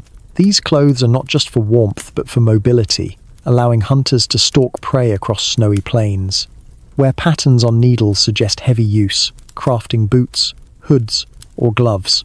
In warmer refuges, like Spain's El Miron cave, lighter hides suffice, but the skill remains. Scrapers shape leather, awls pierce it, a technology born of necessity and refined by care. Shelters, too, evolved to meet the ice's challenge. At Mezyrich in Ukraine, 18,000 years ago, sapiens construct domes from mammoth bones, their arches covered with hides and sod. These are not temporary camps, but semi-permanent homes, housing families through brutal winters. The bones, heavy and plentiful, are arranged with purpose, skulls as foundations, ribs as supports. Inside, hearths burn continuously, their ash layered with charred bones and seeds. In southern Europe, at Abri-Pataud, rock shelters are fortified with stone walls, their interiors lined with furs. These structures demand cooperation, one to haul bones, another to stitch hides, a third to tend the fire. The result is a refuge where life persists, even as glaciers loom. Hunting in this era is a dance of strategy and risk. The tundra teems with megafauna mammoths, bison, reindeer whose size offers bounty but demands skill. At Solutré in France, 20,000 years ago, piles of horse bones suggest mass hunts, perhaps driving herds off cliffs or into traps. Spear points, tipped with flint or bone, bear impact marks from piercing thick hides. In Siberia's Malta site, 24,000 years ago, ivory spears and snares show a focus on smaller game hares, foxes when larger prey is scarce. These hunts require planning. Groups coordinate, using fire or shouts to herd animals, their movements honed by years of learning the land. Bones at these sites are butchered with precision, marrow extracted, hides prepared, nothing wasted. The tools of this era are marvels of efficiency. The Gravettian culture, spanning Europe 33,000 to 21,000 years ago, produces blades so thin they cut like modern knives.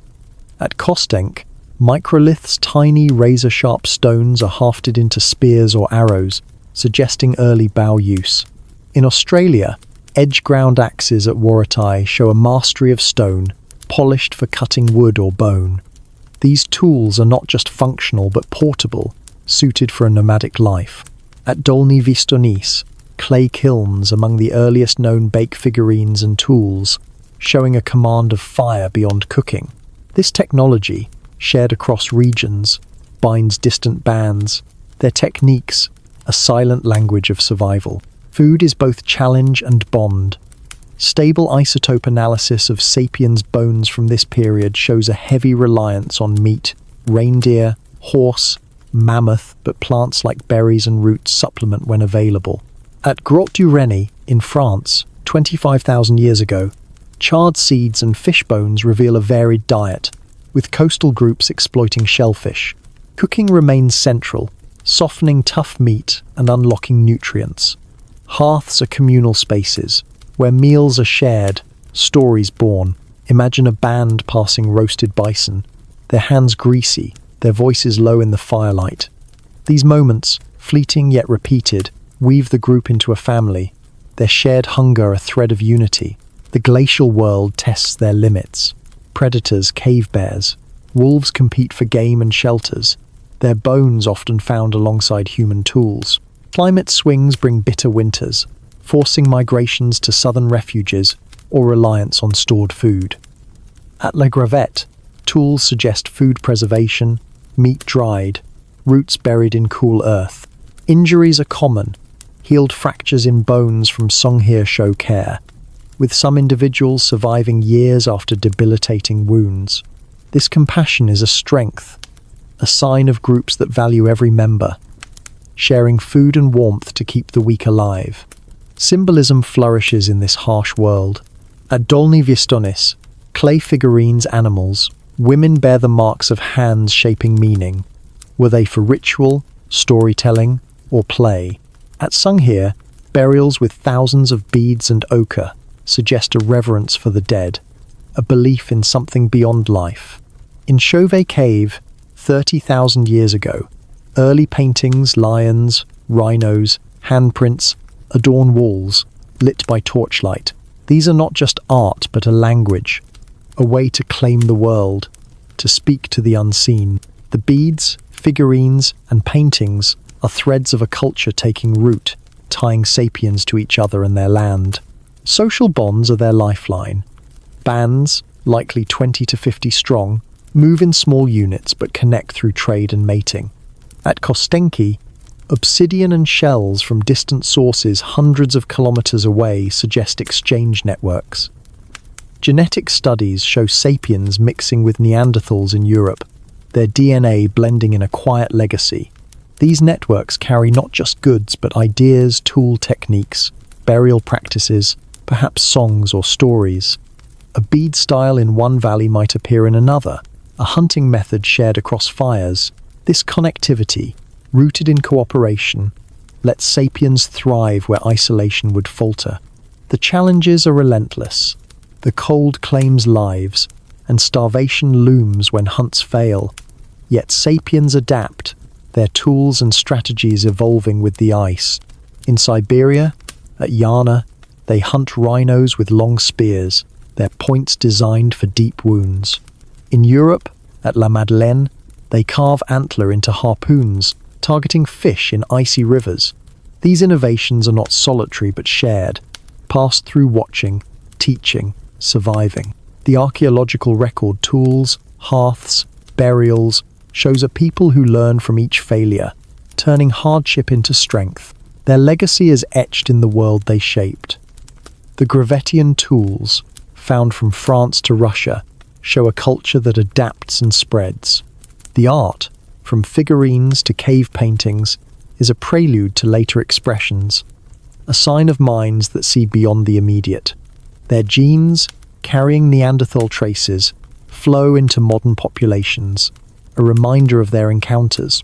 By 19,000 years ago, as the ice begins to retreat, sapiens are poised to reshape the world. Their adaptations are foundation for the future. The shelters they built, the clothes they sewed, the hunts they planned, these are not just acts of survival, but steps toward a humanity that creates, endures, and dreams. There is a quiet grandeur in this story. Sapiens in the glacial age are not conquerors but navigators. Their lives a delicate dance with a world of ice. Their tools, sharpened against the cold, are not just for cutting but for claiming a place in a hostile land. Under the flickering torchlight of caves, 35,000 to 15,000 years ago, a profound shift stirs in the heart of Homo sapiens. The world is still gripped by the fading chill of the Ice Age, its landscapes a patchwork of tundra, forest, and windswept plains. Yet, within the shadowed recesses of Europe's caves and the open camps of Asia, sapiens begin to paint their world not just with tools or fire, but with images that capture the soul of their existence. From the vivid beasts of Lascaux to the delicate carvings of Siberia, their hands trace stories on stone and bone, weaving a tapestry of meaning that transcends survival. Welcome to the birth of art and symbolism, where sapiens etch their fears, dreams, and reverence into the earth, creating a legacy that speaks across millennia. The Upper Paleolithic, spanning 40,000 to 10,000 years ago, is a time of transformation. Sapiens, now spread across continents, have mastered tools and fire, their lives shaped by the rhythms of hunt and migration. Their brains, wired for complexity, turn inward, seeking to express something beyond the immediate. The archaeological record bursts with evidence of this shift. At Chauvet Cave in France, dated to 36,000 years ago, walls bloom with paintings of lions, rhinos, and horses, their forms vivid in ochre and charcoal. In Sulawesi, Indonesia, 35,000-year-old stencils of hands mark cave walls, a silent claim of presence. In Siberia's Malta, 24,000 years ago, ivory figurines of birds and humans emerge, delicate and deliberate. These are not mere decorations but a language, a way to grapple with the world's mysteries. Imagine a winter's night in southern France. 30,000 years ago, a band of sapiens gathers in a cave, its limestone walls glistening with damp. A man, his hands stained with ochre, dips a reed brush into a mix of red pigment and fat. By torchlight, he traces the curve of a bison's flank on the rock, his strokes steady, guided by memory or vision. Nearby, a woman carves a bone fragment, shaping a deer's form with a flint blade. Others watch, their breath clouding in the cold, their murmurs low. The cave is not just shelter, but sanctuary, a place where the act of creation binds the group to something larger. This is not survival, but expression, a reaching for meaning in a world of fleeting light. The art is varied, breathtaking in its scope. At Lascaux, 17,000 years ago, over 600 paintings and 1,500 engravings cover the walls, horses galloping, aurochs charging, a lone human figure dwarfed by beasts. The images are not random, but composed, animals layered to suggest movement, depth, or ritual. In Altamira, Spain, 36,000 to 14,000 years ago, bison painted in red and black seem to breathe, their forms following the cave's contours. In Australia's Arnhem Land, 28,000-year-old rock art depicts fish and spirits, tied to the land's stories. These works require skill ochre ground to powder, charcoal mixed with water, brushes made from reeds or fur. Some caves, like Chauvet, show scaffolding marks, suggesting artists climb to reach high walls. Their efforts are testament to purpose. The tools of this art are as telling as the images. At Blombos Cave, 73,000 years ago, Sapiens stored ochre in abalone shells, mixing it with marrow for paint. In France's Les Eyes, bone needles and burins, fine chisels carve intricate designs into antler or ivory. The process is deliberate. Ochre sourced from distant outcrops, charcoal gathered from hearths, pigments blended with care. Some sites, like Grotte du Renne, yield palettes, slabs of stone stained with pigment used to mix colours. This is not spontaneous but planned, a craft that demands time and skill. The artists, likely both men and women, are not solitary, but part of a group, their work shared, perhaps taught, across generations. What drives this art? The caves offer clues. Many, like Lascaux or Altamira, are deep and inaccessible, their chambers reached by crawling through narrow passages. This suggests ritual, a journey into the earth's heart for ceremonies or visions. The animals painted, often predators, like lions or bears, are not always food but symbols, perhaps of power or danger. At Chauvet, a panel shows a lioness and bison, their forms intertwined, hinting at stories or myths. Hand stencils, common across continents, are intensely personal, a hand pressed against stone, outlined in pigment, a mark of "I was here." Some caves show repeated visits, layers of art added over centuries, suggesting sacred spaces returned to again and again. Symbolism extends beyond caves. At Dolní Věstonice, 26,000 years ago, clay figurines, women, animals, even abstract forms are fired in kilns, the earliest known ceramics. These are not tools but objects of meaning, perhaps for fertility, hunting, or spiritual rites. In Russia's Sungir, 24,000 years ago, burials are adorned with thousands of ivory beads, each carved with painstaking care. A child's grave holds a belt of 3,000 beads, a labor of months, suggesting reverence or status. In Siberia's Denisova cave, a chlorite bracelet, 40,000 years old, is polished to a sheen, its green stone sourced far away. These objects speak of a mind that values beauty, that sees beyond utility to something deeper. The social world of this art is rich. Bands of sapiens, likely 20 to 50 strong, share the labor of creation. At Lascaux, multiple handprints suggest groups working together, some painting, others holding torches. The diversity of styles, bold lines in one cave, delicate engravings in another, hints at individual artists within a shared tradition. Trade networks, stretching hundreds of kilometers, bring materials like ochre or shells to distant sites. At Abri Castanet, 37,000 years ago, engraved stones and beads show a culture linked by exchange, not just of goods but of ideas. These networks foster a shared language of symbols, tying bands across regions into a broader human story. The act of creation is communal. Imagine a band preparing for a ritual deep in a cave. One grinds ochre, another gathers wood for torches, a third sings or chants, their voice echoing off the walls. The art is not for display but for experience, a shared moment that binds the group. Ethnographic studies of modern hunter-gatherers suggest art often accompanies storytelling or rites, hunts reenacted, spirits invoked. The Chauvet paintings, with their dynamic animals, may have been part of such rituals, a way to connect with the unseen forces of the world. The figurines at Dolní Věstonice, some deliberately broken, might have been offerings, shattered to release their power. The challenges of this era shape the art. The Ice Age's cold limits resources, forcing sapiens to hunt and gather with precision. Yet art flourishes, a defiance of scarcity. At Gunnersdorf, Germany, 15,000 years ago, slate plaques are engraved with women and animals, their lines sharp despite the frost.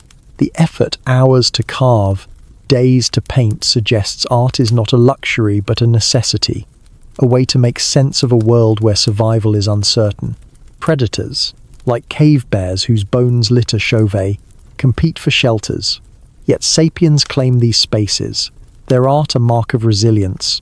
Healed injuries in burials at Sunghear show care, suggesting art may also have been a balm, a way to heal or honor. The symbolism is not just visual but spiritual. At Hohlfels, Germany, 35,000 years ago, a figurine of a woman, carved from mammoth ivory, is voluptuous, perhaps a symbol of fertility or life. In Malta, Siberia, bird-shaped pendants suggest a reverence for flight or freedom. These objects, small enough to carry, are not static but part of a living culture, perhaps worn or used in ceremonies. Burials, like those at Sunghear, with their beads and ochre, hint at beliefs in an afterlife or a need to honor the dead. The art is not separate from life but woven into it, a thread that ties the mundane to the profound. The global reach of this symbolism is striking. In Sulawesi, hand stencils and animal paintings mirror European styles, suggesting a shared human impulse, not diffusion. In Australia, rock art at Nawala Gaban Mang, 26,000 years ago, depicts spirits and fish, tied to local myths, yet echoing the animal focus of Lascaux. This universality speaks of a mind that seeks to understand, to mark, to connect. The tools of art, ochre, bone, flint, are local, but the ideas are boundless, carried in the minds of wanderers who share stories across fires. The legacy of this art is profound. The paintings, figurines, and beads are not just relics, but the roots of human expression. They lead to the sculptures of ancient cities, the myths of written texts. Genetic studies show sapiens of this era mixing with Neanderthals, their art perhaps a shared language. The Chauvet lions, the Sunghear beads, the Malta birds, these are not endpoints but beginnings, threads that weave through history. By 15,000 years ago, as the ice retreats, sapiens carry this symbolic spark into new lands. Their art a foundation for culture. There is a timeless beauty in this story. Sapiens, in the shadow of ice, paint and carve not just to survive but to live, to claim a world that offers no promises. Their caves, glowing with torchlight, are not just shelters but temples, where hands trace the shapes of dreams. The figurines they hold, the beads they string, are not mere objects but questions, asked of a universe that answers in silence. As we trace their lines on stone, their hands on walls, we see ourselves, a species that paints its fears and hopes, that finds meaning in the act of creation. The sapiens of this era, with their art and symbols, are the poets of the Ice Age. Their legacy a light that burns through time. In the vast, shifting landscapes of the Upper Paleolithic, 40,000 to 10,000 years ago, Homo sapiens carve a life from the rhythms of a world still touched by ice. The tundra stretches under endless skies, forests pulse with hidden life, and rivers carve paths through plains where herds roam. In this era, sapiens do not merely survive. They weave a complex web of relationships, their bands bound by shared hunts, fires, and stories. Their societies, small yet resilient, are built on cooperation, reciprocity, and a quiet trust that holds them together against the uncertainties of a nomadic life. Welcome to the age of connection, where sapiens forge social structures that anchor their existence, turning scattered bands into a tapestry of human bonds, woven through the simple acts of living together. The Upper Paleolithic is a time of ingenuity and movement.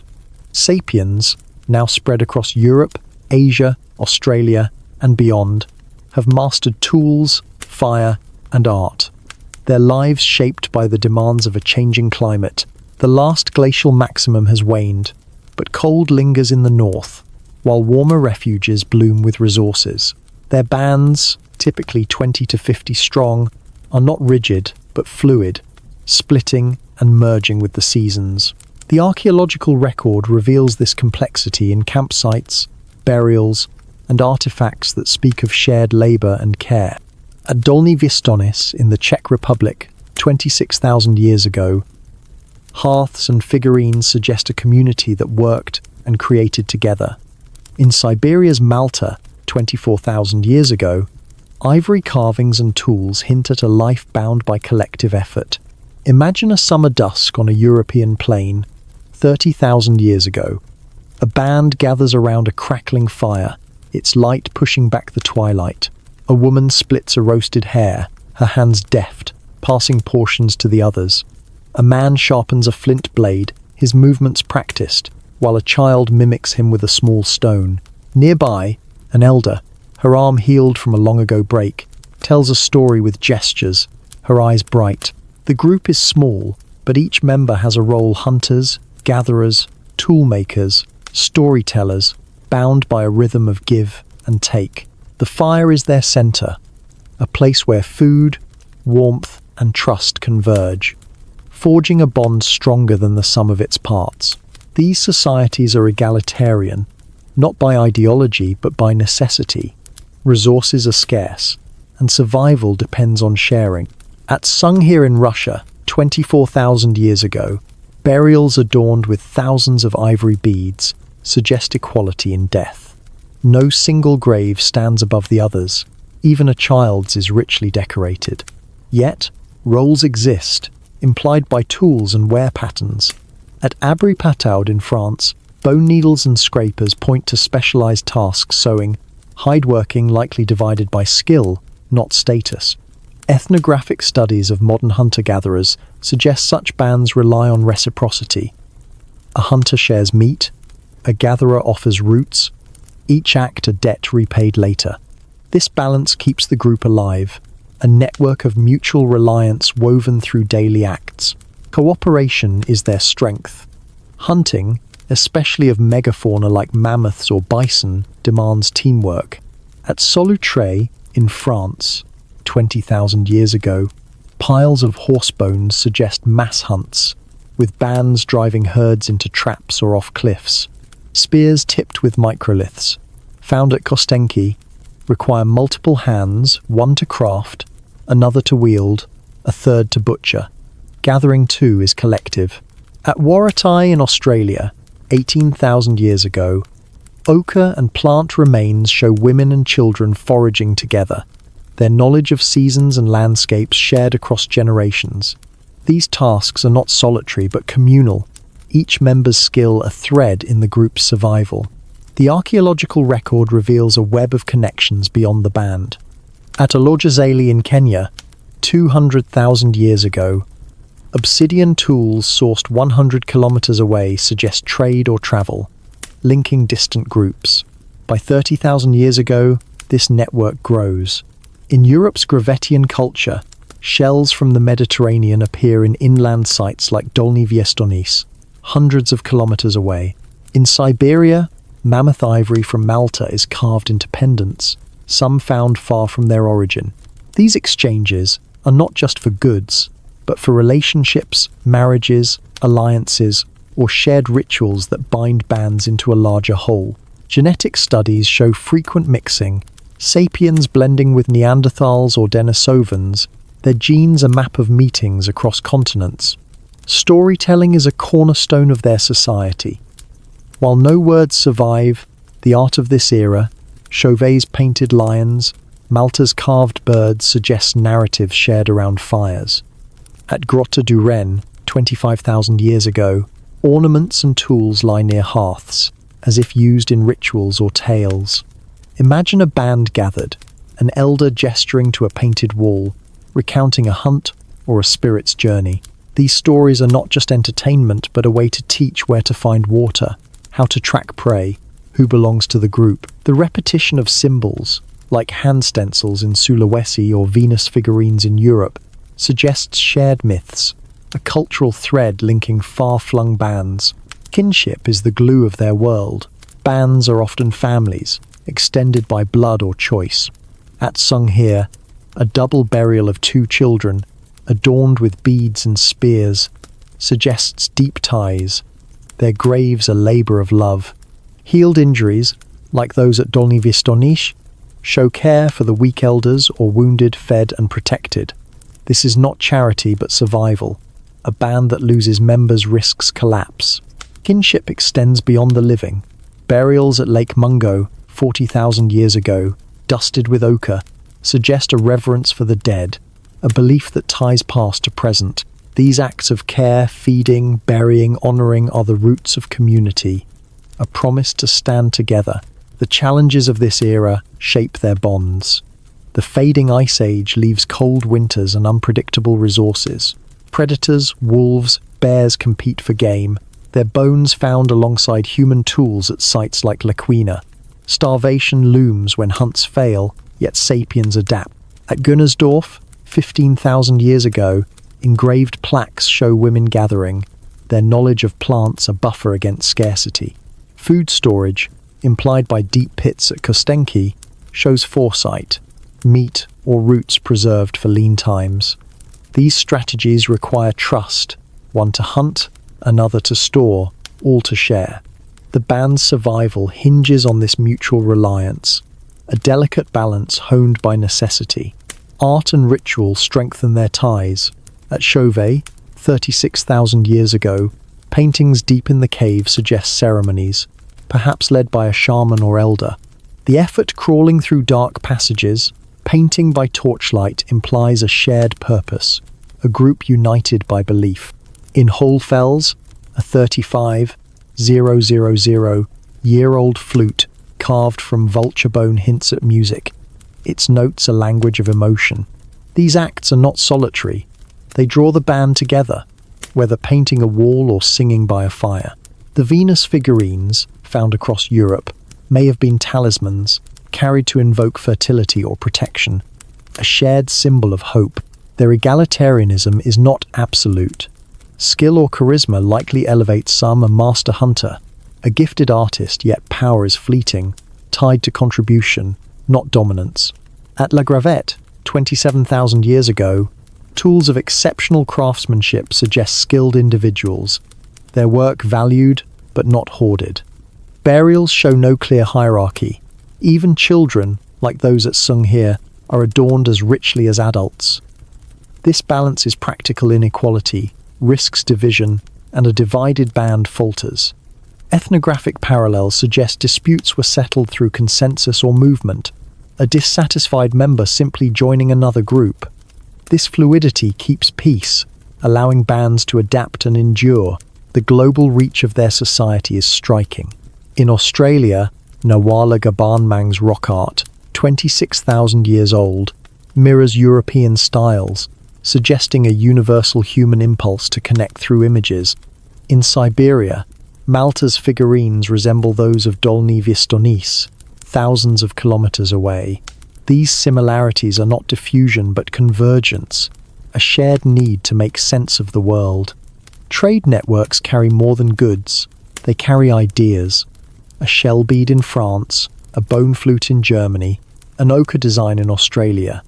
These are threads of a human story, woven across continents by bands that meet, trade, and part. Their legacy is in the bonds they built. The egalitarianism, reciprocity, and storytelling of this era are the roots of later societies, from villages to cities. Genetic diversity, seen in modern populations, shows they're mixing sapiens, with Neanderthals, with Denisovans. Their art, tools, and burials are not just relics but blueprints, shaping how humans connect. By 10,000 years ago, as the ice retreats, these social structures evolve, some bands settling, others remaining nomadic. The fires they shared, the stories they told, are the foundation of our own communities, a legacy of trust in a world of uncertainty. There is a quiet strength in this story. Sapiens of the Upper Paleolithic do not build empires but relationships. Their lives a delicate dance of cooperation and care. Their fires are not just for warmth but for gathering. Their tools not just for cutting but for sharing. The beads they string, the graves they dig, are acts of connection, tying past to future. As we trace their hearths and artifacts, we see ourselves, a species that survives not alone but together, weaving meaning from the simple act of living side by side. The sapiens of this era, with their shared meals and stories, are the architects of our humanity. Their bonds are light that burns through the ages, across the sprawling landscapes of the Upper Paleolithic. 50,000 to 10,000 years ago, Homo sapiens navigate a world of shifting climates and boundless horizons. The ice still clings to northern lands, but warmer valleys and coasts pulse with life. Herds of reindeer, clusters of edible plants, and rivers teeming with fish. In this era, sapiens refine their ingenuity, crafting tools that extend their reach and reshape their possibilities.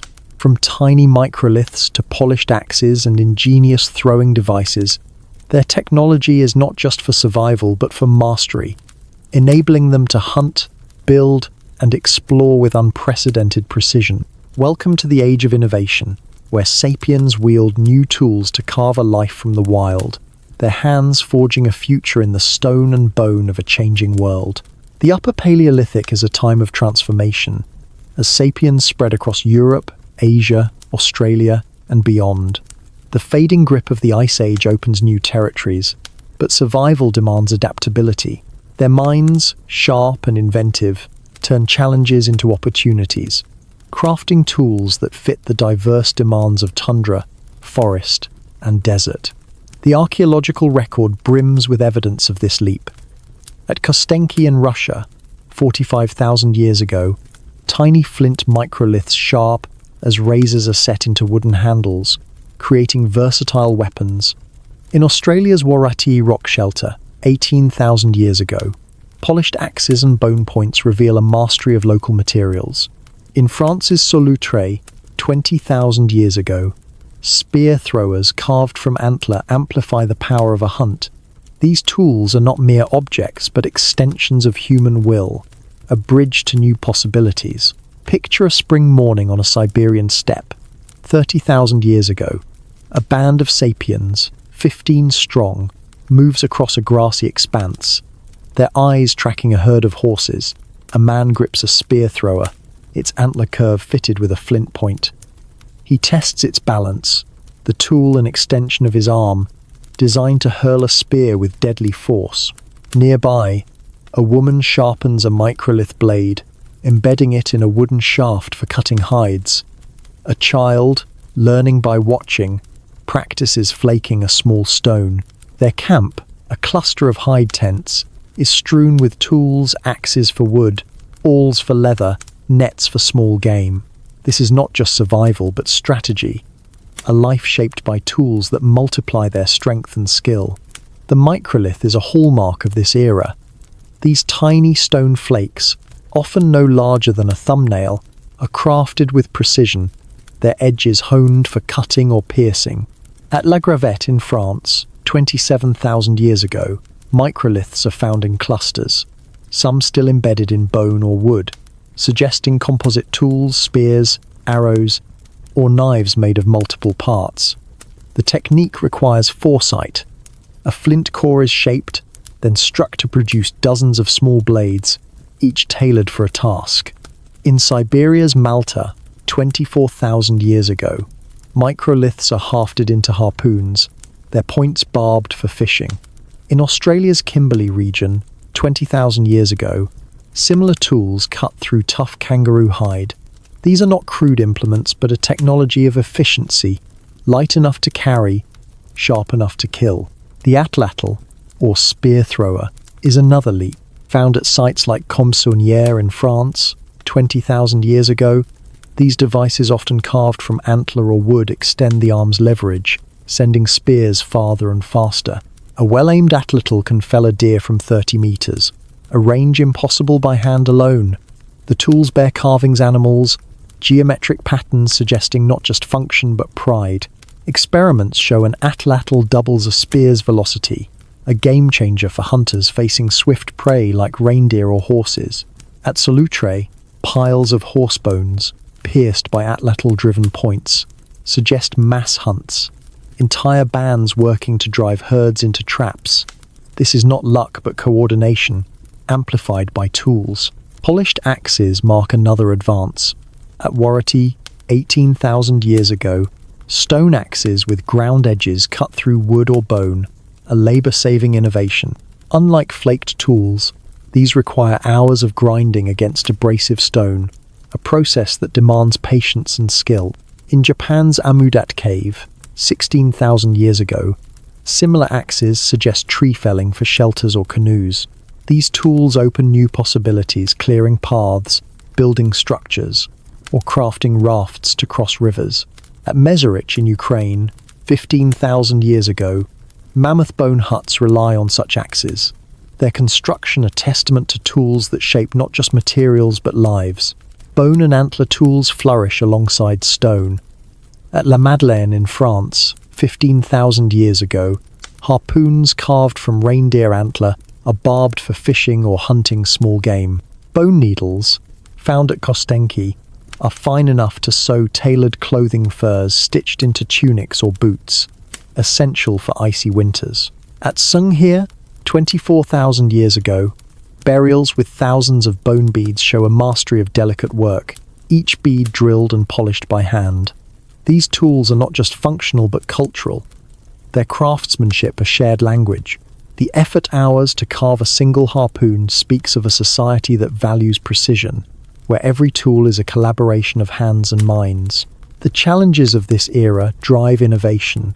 The Ice Age's tail end brings cold snaps and shifting herds, forcing sapiens to adapt.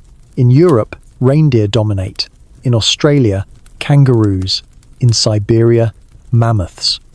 Each requires specialized tools, microliths for quick kills, atlatls for distance, nets for trapping. At Gunnersdorf, 15,000 years ago, engraved slate shows women netting fish, a strategy for lean times. Predators, wolves, bears compete for game, their bones found alongside human tools at Lakina. Climate swings test resilience. A sudden freeze can empty a valley of prey, but sapiens respond with traps, snares, and stored food, implied by pits at Kostenki. Their tools are their shield, turning scarcity into opportunity. Food is both challenge and bond. Stable isotope analysis of sapiens' bones shows a diet heavy in meat, horse, reindeer, bison, but plants like berries or tubers fill gaps. At Abri Pataud, 22,000 years ago, charred seeds and fish bones suggest diverse meals, cooked over hearths to unlock nutrients. These meals are communal, shared around fires that draw the band together. Imagine a group passing roasted meat, their hands brushing, their voices low. The tools, knives to cut, awls to pierce make this possible, turning raw carcasses into sustenance. Food storage, seen in pits at Malta, shows foresight, meat dried or roots buried for winter. This is not just eating but planning, a group effort that binds them. Social cooperation fuels their technology. Crafting a microlith or atlatl requires multiple hands, one to flake stone, another to carve wood, a third to bind them with sinew. At Dolny Viestonis, 26,000 years ago, clay kilns bake figurines and tools, a group effort requiring wood, fire, and skill. Trade networks, stretching hundreds of kilometers, bring materials obsidian from Anatolia, shells from the Mediterranean to sites like Kostenki. These exchanges are not just for goods, but for knowledge, tool techniques shared across bands. A microlith design in France appears in Russia. A harpoon style in Siberia echoes one in Japan. This connectivity, rooted in cooperation, amplifies their ingenuity. The tools carry meaning beyond function. At Holy Fells, 35,000 years ago, a flute carved from vulture bone suggests music. Its notes a tool for bonding or ritual. At Chauvet, spear points lie near painted walls, as if hunting and art are intertwined. Some tools, like oversized axes at Olorgesailie, seem ceremonial, too large for use, but crafted with care. These objects are not just for survival, but for identity, marking a band's skill or story. Burials at Sunghir, with tools and beads, suggest a reverence for craft, the dead honored with the instruments of life. This is a culture where tools are not just made but cherished, a reflection of the hands that shaped them. The global reach of this technology is striking. In Australia, Edge-ground axes at Arnhem Land mirror those in Japan, suggesting parallel innovations. In Siberia, Malta's ivory points resemble Europe's, despite thousands of kilometers. These similarities are not diffusion, but a shared human drive to solve problems. The microlith, found from France to Australia, is a universal answer to the need for light, sharp tools. Trade networks carry ideas faster than people. Obsidian in the Levant, amber in Russia, shells in South Africa. Genetic studies show sapiens mixing across regions. Their tools are common language in a diverse world. The challenges are relentless. Cold winters, scarce game, and predators test their tools' limits. At Lakina, 70,000 years ago, hyena bones alongside sapiens' tools suggest battles for caves. Yet sapiens endure, their tools evolving with each trial. At La Madeleine, harpoons adapt for fishing as rivers freeze. At Warati, axes shift to desert woods.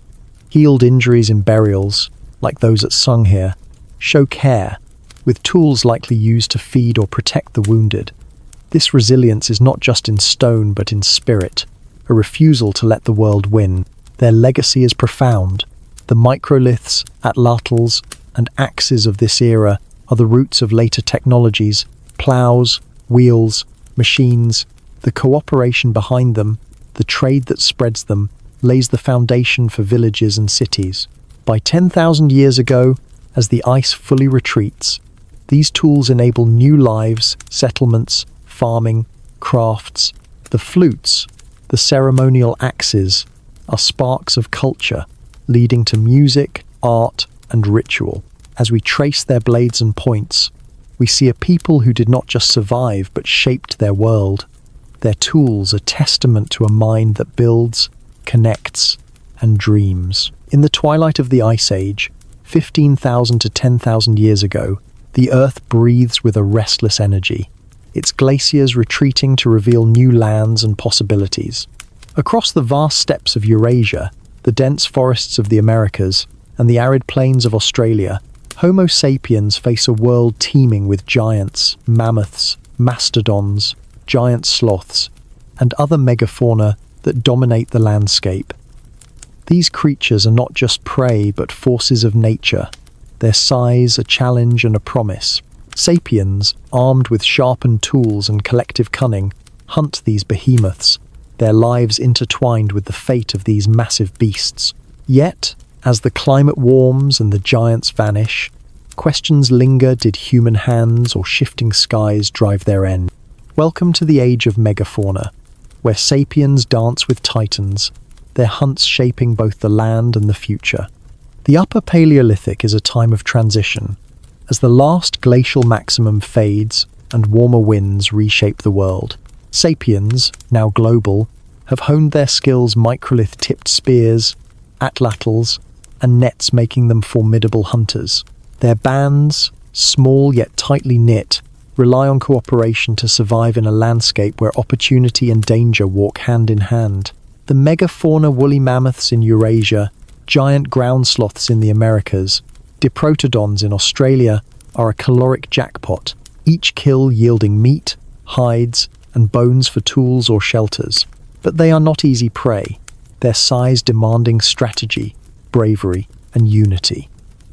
The archaeological record tells this story in vivid fragments, from bone piles to spear points lodged in ancient ribs.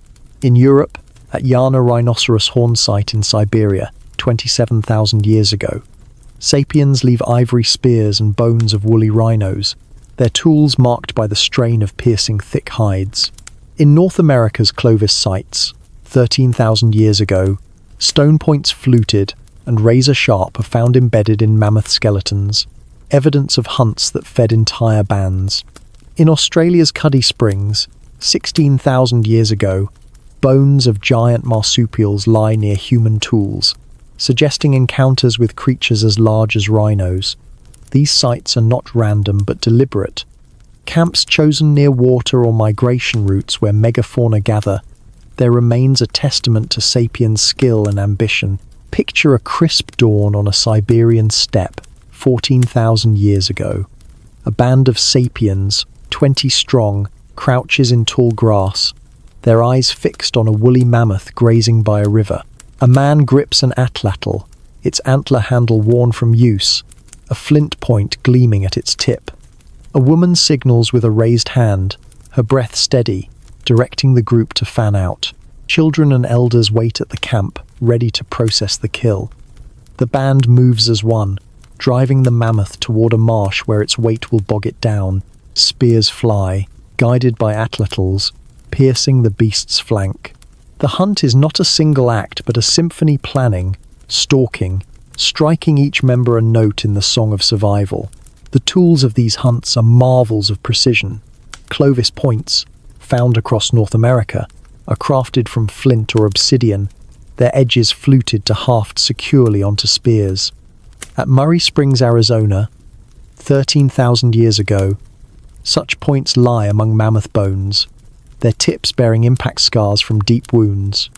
In Europe's Gravettian sites, like Predmosti, 25,000 years ago, microliths and bone points suggest composite weapons, designed for flexibility and force. In Australia, edge-ground axes at Warratii, 18,000 years ago, cut through bone or wood, aiding in butchery or shelter building. These tools demand skill hours to flake a point, days to carve an atlatl, reflecting a culture where craftsmanship is shared, taught, and perfected. Hunting megafauna is no solitary feat. A mammoth weighing up to 8 tons requires a group effort. At Mesorik in Ukraine 15,000 years ago, mammoth bone huts built from dozens of skeletons suggest kills that fed and housed entire bands. The bones are not just food scraps but resources. Hides for clothing, tusks for tools, ribs for structures.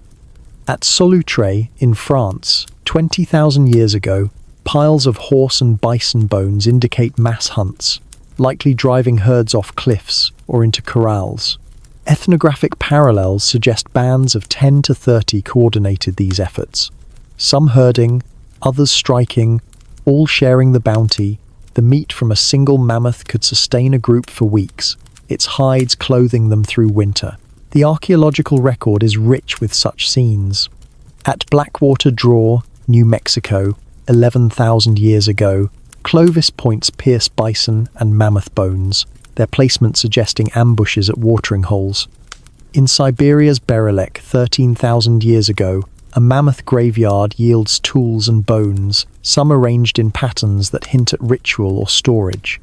In South America's Fells Cave, 10,000 years ago, bones of giant sloths bear cut marks, their hides scraped for use. These sites show sapiens not as scavengers but as predators, their tools and strategies turning giants into sustenance. Stable isotope analysis of human bones confirms a diet heavy in megafauna protein, supplemented by plants when kills were scarce. Yet, the megafauna vanish, their decline a mystery etched in sediment. By 12,000 years ago, mammoths, mastodons, and giant sloths are gone from most continents, diprotodons extinct in Australia, and giant deer fading in Europe. Two forces loom: human hunting and climate change. The warming world shifts landscapes, tundra becomes forest, grasslands dry into deserts, disrupting migration routes and food sources. At Clovis sites, the density of points suggests intense hunting pressure, each kill a blow to small populations. Mathematical models estimate that even low hunting rates, 1 mammoth per band per year, could drive species to collapse. In Australia, megafauna vanish soon after sapiens arrive. 50,000 to 45,000 years ago, their bones often near human camps. But climate tells another story.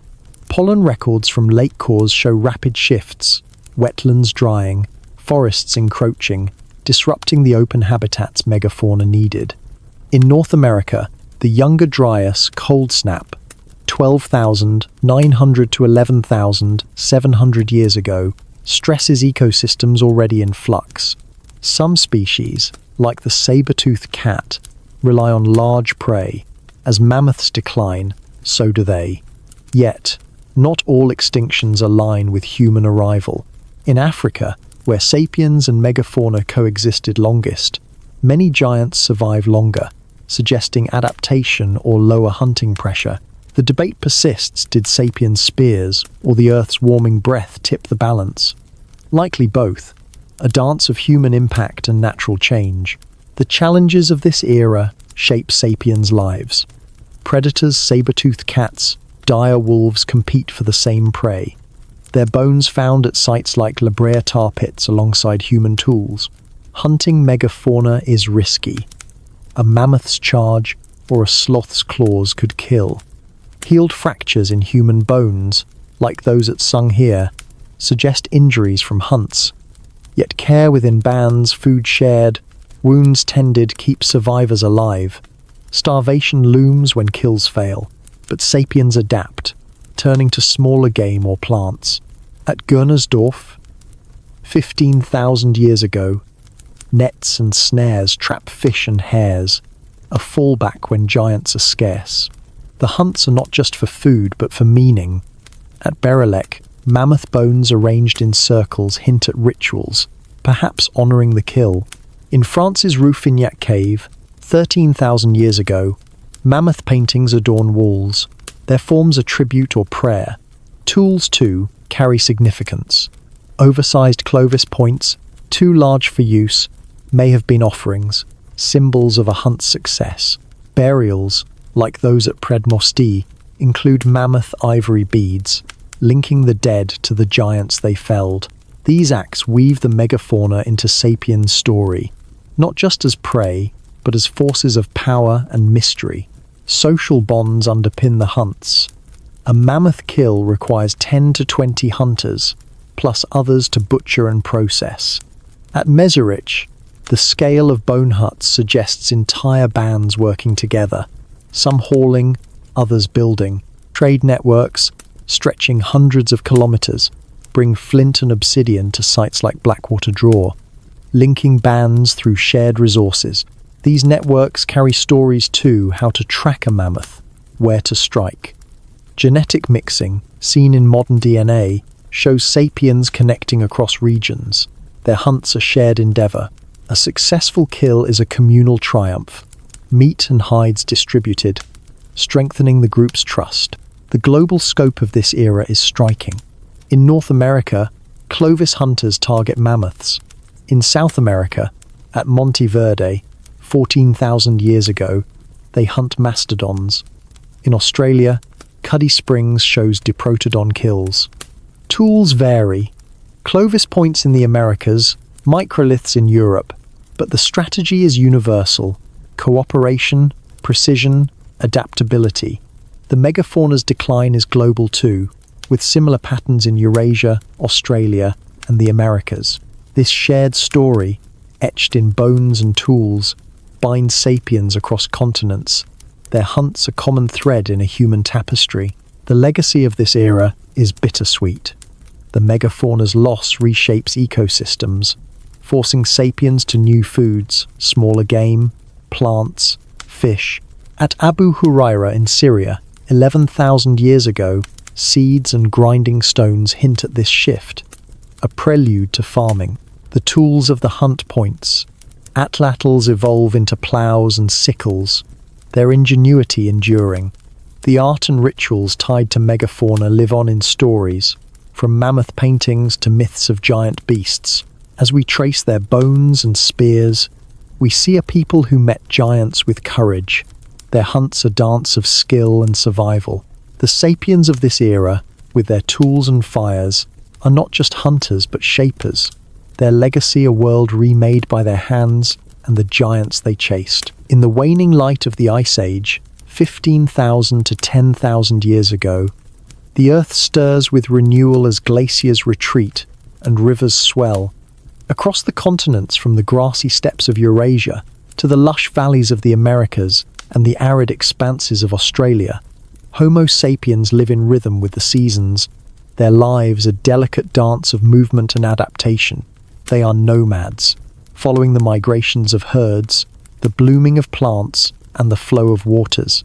Their camps rising and falling with the land's pulse. Their world is one of constant motion, yet within it, they forge connections through trade, stories, and shared labor. that bind them across vast distances. Welcome to the age of seasonal cycles and mobility, where sapiens weave their lives into the ebb and flow of the natural world, their journeys leaving traces in stone, bone, and the networks they create. The Upper Paleolithic is a time of transition. As the warming climate reshapes landscapes, sea levels rise, flooding coastal plains, while forests spread where tundra once stretched. Sapiens, now a global presence, are masters of adaptation.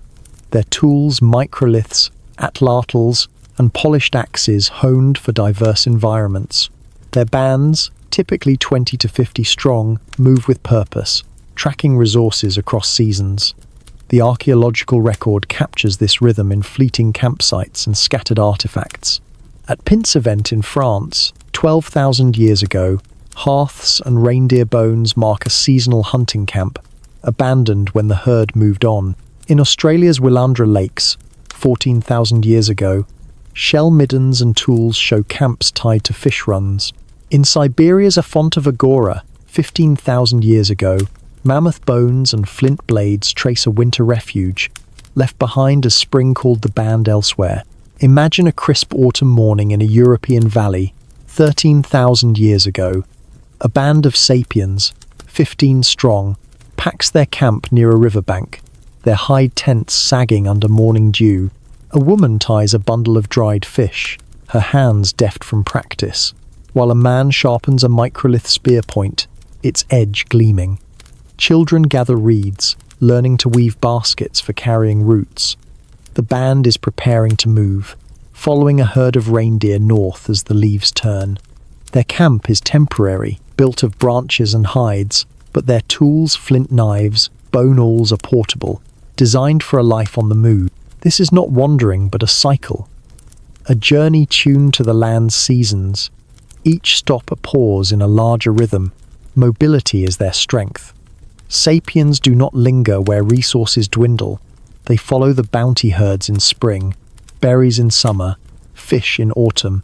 At Abu Huraira in Syria, 11,000 years ago, grinding stones and seeds suggest a camp tied to wild grain harvests, abandoned when the plants faded.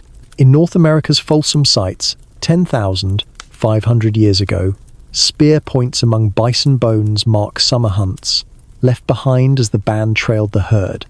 In Australia's Cuddy Springs, 12,000 years ago, tools near waterholes show camps timed to seasonal rains. These movements are not random but strategic, guided by a deep knowledge of the land where rivers flood, where game gathers, where plants ripen. Their tools are built for this nomadic life. Microliths, tiny and sharp, are ideal for portability, set into spears or knives that weigh little but cut deep. At La Madeleine in France, 12,000 years ago, bone harpoons with barbed edges target fish or small game, their design suited for quick assembly. Polished axes, found at Waratii, 14,000 years ago, chop wood for temporary shelters or rafts, enabling crossings of rivers or flooded plains. These tools are not just functional but flexible, crafted from local flint, bone, or wood, their forms adapted to each region's needs. At Kostenki, 15,000 years ago, antler atlatls amplify spear throws, letting hunters strike from a distance while on the move. Trade networks weave their mobility into a larger web. At Olorgesailie in Kenya, 100,000 years ago, obsidian tools from distant quarries hint at early exchanges, a practice that grows by the Upper Paleolithic. In Europe, at Abricastanet, 12,000 years ago, shells from the Mediterranean appear 500 kilometers inland, strung as beads or traded as tokens. In Siberia's Denisova cave, 13,000 years ago, chlorite bracelets and ostrich eggshell beads show materials sourced from far-off lands. These networks are not just for goods but for connection marriages, alliances, or shared knowledge.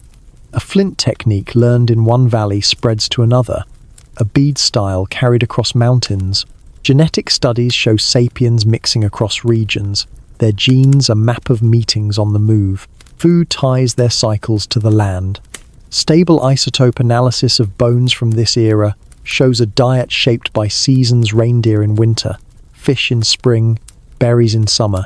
At Pince event, hearths hold charred fish and deer bones, meals shared as the band prepares to move. In Australia's Willandra Lakes, middens of mussel shells pile high, a feast timed to seasonal spawning. Food is not just hunted or gathered, but preserved meat-dried, roots stored in pits, as seen at a font of Agora. These strategies require foresight. One member smoking fish while another digs a storage pit. The group's survival, a collective effort. Meals, shared around fires, are moments of bonding, turning hunger into community. Shelters reflect their transient lives. At Mezhyrich in Ukraine, 15,000 years ago, mammoth bone huts are built for winter, their frames lashed with sinew and covered with hides. These are not permanent, but reusable, dismantled when the band moves. In warmer regions, like Abu Huraira, brushwood shelters rise quickly, their floors lined with reeds. At Monte Verde in Chile, 14,000 years ago, a camp of wooden frames and hide coverings shows a semi-permanent base, used seasonally for nearby resources. These structures demand cooperation, one to haul bones, another to weave, a third to anchor. The result is a home, however fleeting, that shields the band from rain or frost. The challenges of this nomadic life are relentless. Predators, wolves, lions follow the same herds, their bones found at sites like Lakina 12,000 years ago, alongside human tools. Climate shifts bring floods or droughts, disrupting migration routes. At Folsom, bison kills drop as grasslands dry, forcing sapiens to smaller game. Healed injuries in burials, like those at Sunghir, show care. Broken bones mended. Elders fed proof of a society that carries its wounded. Starvation is a constant threat, but their mobility is their shield, moving to where food flows.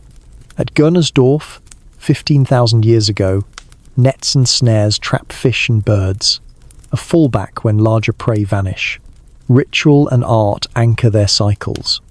At Chauvet Cave, 13,000 years ago, paintings of horses and rhinos mark a sacred space, perhaps visited seasonally during hunts. In Australia's Nawala Gabanmang, 14,000-year-old rock art depicts fish, timed to spawning seasons. Burials, like those at Lake Mungo 12,000 years ago, are dusted with ochre, a ritual tied to the land's red earth. These acts are not random but rhythmic, woven into the seasons, paintings renewed, graves dug when bands return. Beads and pendants, found at Abri Patau, are carried, linking one camp to the next, a thread of identity through movement. Social bonds are the heart of their mobility. Bands are families, bound by kinship or choice, their roles fluid but essential. At Pince event, hearths are surrounded by tools, some for hunting, others for sewing, suggesting shared tasks. Ethnographic parallels show nomads splitting or merging as resources shift, a flexibility seen in the varied camp sizes at Kostenki. Cooperation is key. One hunts, another gathers, all share. Burials, like those at Dolny Stonis, show care for all. From children to elders, their graves equal in adornment. These bonds are not just local but regional. Trade networks linking bands across hundreds of kilometers. Their meetings a chance to share stories, mates, or tools. The global reach of this nomadic life is striking. In North America, Folsom hunters track bison, their camps moving with the herd. In South America, Monteverde's dwellers follow seasonal rivers, their tools adapted for fish and plants. In Australia, Willandra's camps hug lakes, tied to fish runs. The tools, microliths, axes, harpoons are universal, shaped to local needs but rooted in a shared human ingenuity. Trade networks, seen in the spread of obsidian or shells, create a web of connection from Siberia to the Levant. Genetic mixing, with Neanderthal and Denisovan traces, shows sapiens meeting others on their journeys. Their lives a tapestry of encounters. The legacy of this era is profound. The seasonal cycles and mobility of these sapiens lay the groundwork for later societies. As the climate warms, some bands settle, their camps at Abu Huraira evolving into villages by 10,000 BCE. The tools and networks they built, microliths for reaping, trade for resources, enable this shift. Their art and rituals, tied to the seasons, become the myths and ceremonies of early farmers. The knowledge of landscapes, passed through generations, shapes how humans adapt to new worlds. By 10,000 years ago, the nomadic rhythm slows for some, but its spirit endures in the restlessness of later explorers. There is a timeless grace in this story. Sapiens of this era do not conquer the land, but move with it. Their lives a rhythm of following and finding. Their camps, fleeting yet purposeful, are not just shelters but homes, built on trust. The tools they carry, the beads they trade, are not just objects but stories, linking one season to the next. As the Ice Age fades, 12,000 to 8,000 years ago, the Earth awakens with a surge of warmth and renewal. Glaciers retreat, leaving fertile valleys and swelling rivers in their wake, while forests spread across once barren plains. From the Levant's sunlit hills to the lush riverbanks of the Americas and the greening steppes of Asia, Homo sapiens stand at a crossroads. The megafauna they once hunted dwindle, and the rhythms of their nomadic life shift towards something new: settlement. In these early villages, sapiens plant the seeds of agriculture, taming wild plants and animals to forge a new way of life. Their hands, once guided by the chase, now shape the land itself, laying the foundations of a world remade. Welcome to the dawn of agriculture, where sapiens anchor their lives to the earth, weaving permanence into the fabric of their existence. The Neolithic Revolution, spanning roughly 10,000 to 5,000 BCE, marks a profound shift. Sapiens, long attuned to the seasons, now harness them, turning wild grains into crops and roaming herds into flocks. This is not a sudden leap but a gradual awakening, driven by necessity and opportunity as the warming climate opens fertile lands. The archaeological record captures this transition in vivid detail. At Göbekli Tepe in Turkey, 9,600 BCE, massive stone pillars carved with animals rise from a hilltop, a temple built by people on the cusp of farming.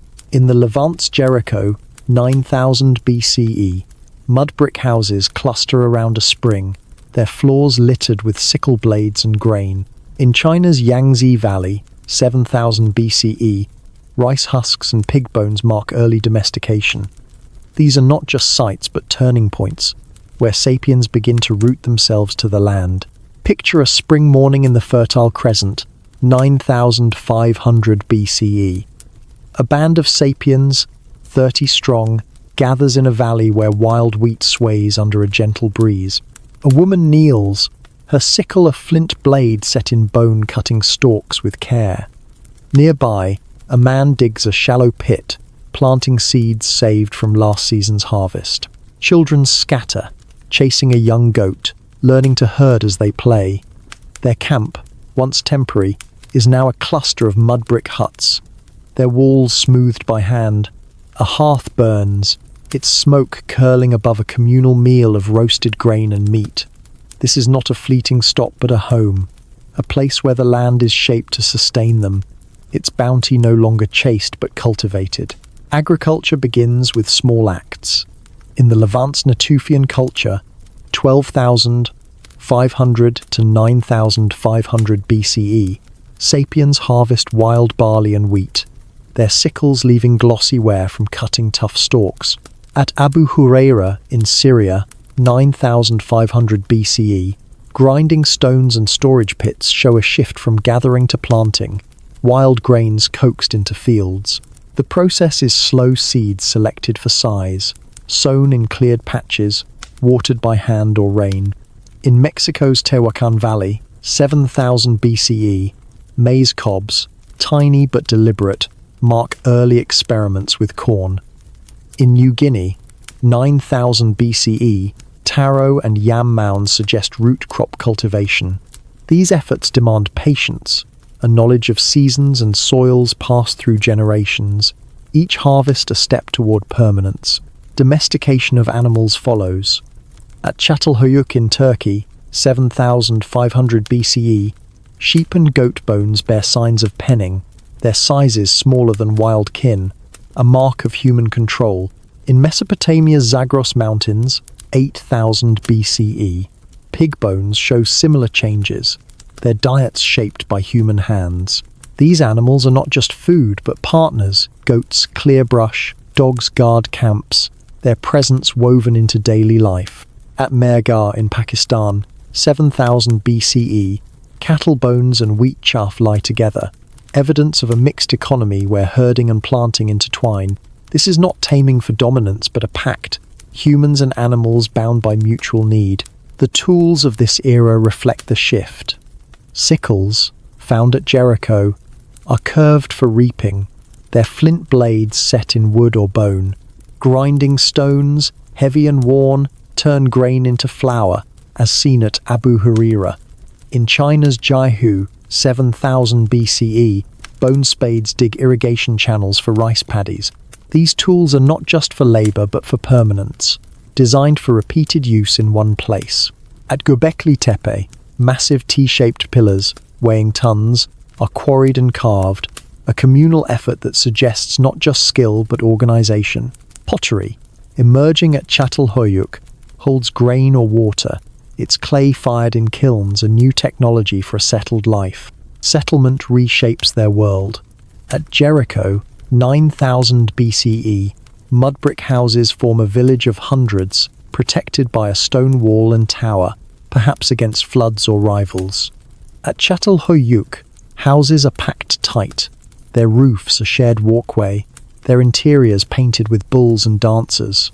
These are not camps but communities, where families live year-round, their lives tied to fields and herds. Storage pits, lined with clay, hold surplus grain, a buffer against lean seasons. At Ain Ghazal in Jordan, 8000 BCE, plaster statues with shell eyes stand in houses, perhaps guardians or ancestors, a sign of roots deepening in place. The challenges are immense. Farming is no guarantee, droughts wither crops, pests devour fields. At Abu Huraira, charred seeds show reliance on wild plants when harvests failed. Herding brings risks, disease or predators claim livestock, as seen in goat bones at Mehrgarh. Settlement invites conflict. Jericho's wall suggests defense, perhaps against nomads eyeing stored grain. Yet Sapiens adapt, their knowledge a shield. Irrigation ditches, dug at Jiahu, bring water to dry fields. Crop rotation, implied by varied seeds at Çatalhöyük, preserves soil fertility. Healed injuries in burials, like those at Ain Ghazal, show care, communities tending their own through hardship. Social bonds evolve with settlement. Bands grow into villages, some housing hundreds. At Çatalhöyük, houses hold multiple generations, their hearths shared by kin. Roles emerge: farmers, herders, potters, but egalitarianism lingers, burials showing no clear hierarchy. At Göbekli Tepe, the temple's construction demands dozens, perhaps hundreds, working together, suggesting feasts or rituals to unite groups. Trade networks expand, bringing obsidian from Anatolia to Jericho, shells from the Red Sea to Mesopotamia. These exchanges are not just for goods, but for alliances, marriages, linking villages. Genetic studies show mixing across regions, Sapiens blending with lingering Neanderthal or Denisovan descendants. Their communities a mosaic of ties. Ritual anchors their new life. At Göbekli Tepe, pillars carved with foxes and snakes suggest ceremonies, perhaps to bless crops or herds. At Çatalhöyük, wall paintings of leopards and hunts hint at myths tying people to the land. Burials, like those at Jericho, are placed under house floors, the dead kept close, their graves adorned with beads or tools. At Ain Ghazal, plaster figures with human faces may have been totems, linking the living to ancestors or spirits. These acts are not mere tradition, but a way to root communities, to make the land sacred. Feasts, implied by animal bones at Göbekli, draw villages together. Their shared meals are bonds stronger than stone. The shift to agriculture transforms their bodies and minds. Stable isotope analysis of bones from Çatalhöyük shows a diet heavy in wheat and barley, with meat from domesticated animals. This reliability fuels population growth, villages swell, children survive in greater numbers. But farming brings strain. Skeletons at Mergar show worn joints from grinding grain, teeth decayed from starchy diets. The mind adapts too, planning seasons, tracking herds, building homes demand foresight. At Jahu, flutes carved from crane bones suggest music, a way to ease labor or unite the group. These changes are not just physical but cultural, a new way of seeing the world as a place to shape, not just inhabit. The global reach of this revolution is striking. In the Fertile Crescent, wheat and barley spread. In China, rice and millet. In the Americas, maize and beans. Each region adapts terraces in New Guinea, irrigation in Mesopotamia, corrals in Pakistan. Tools like sickles or spades appear across continents, their forms local but their purpose shared. Trade networks link these early farmers jade from China's Yangtze to Jiahu, obsidian from Turkey to the Levant. Genetic mixing ties populations, from African herders to Asian rice farmers, their shared ancestry a thread through time. This is not one revolution but many, a global shift rooted in local ingenuity. The legacy of this era is profound. The villages of Jericho and Çatalhöyük are the seeds of cities, their fields, the roots of civilization. The tools, sickles, pots evolve into plows and wheels, the rituals into temples and texts. Population growth drives expansion, sapiens spreading to new lands, their farms remaking ecosystems. The art and burials, from Göbekli's pillars to Ain Ghazal's statues, are the first notes of a cultural symphony, echoing in later faiths and stories. As we trace their fields and homes, we see a people who turned wandering into dwelling, their hands planting not just crops but the future. There is a quiet power in this story. Sapiens of the Neolithic do not just survive, they create. Their lives are packed with the earth. Their villages, built of mud and sweat, are not just homes but promises, anchoring families to place. The seeds they sow, the animals they tend, are not just food but a new way of being, tying them to the land's heartbeat. As we walk their fields, touch their tools, we see ourselves, a species that shapes the world, not with force but with care. Their first harvests a gift to all who follow. The sapiens of this dawn, with their fields and fires, are the architects of our roots, their labor a song that sings through time.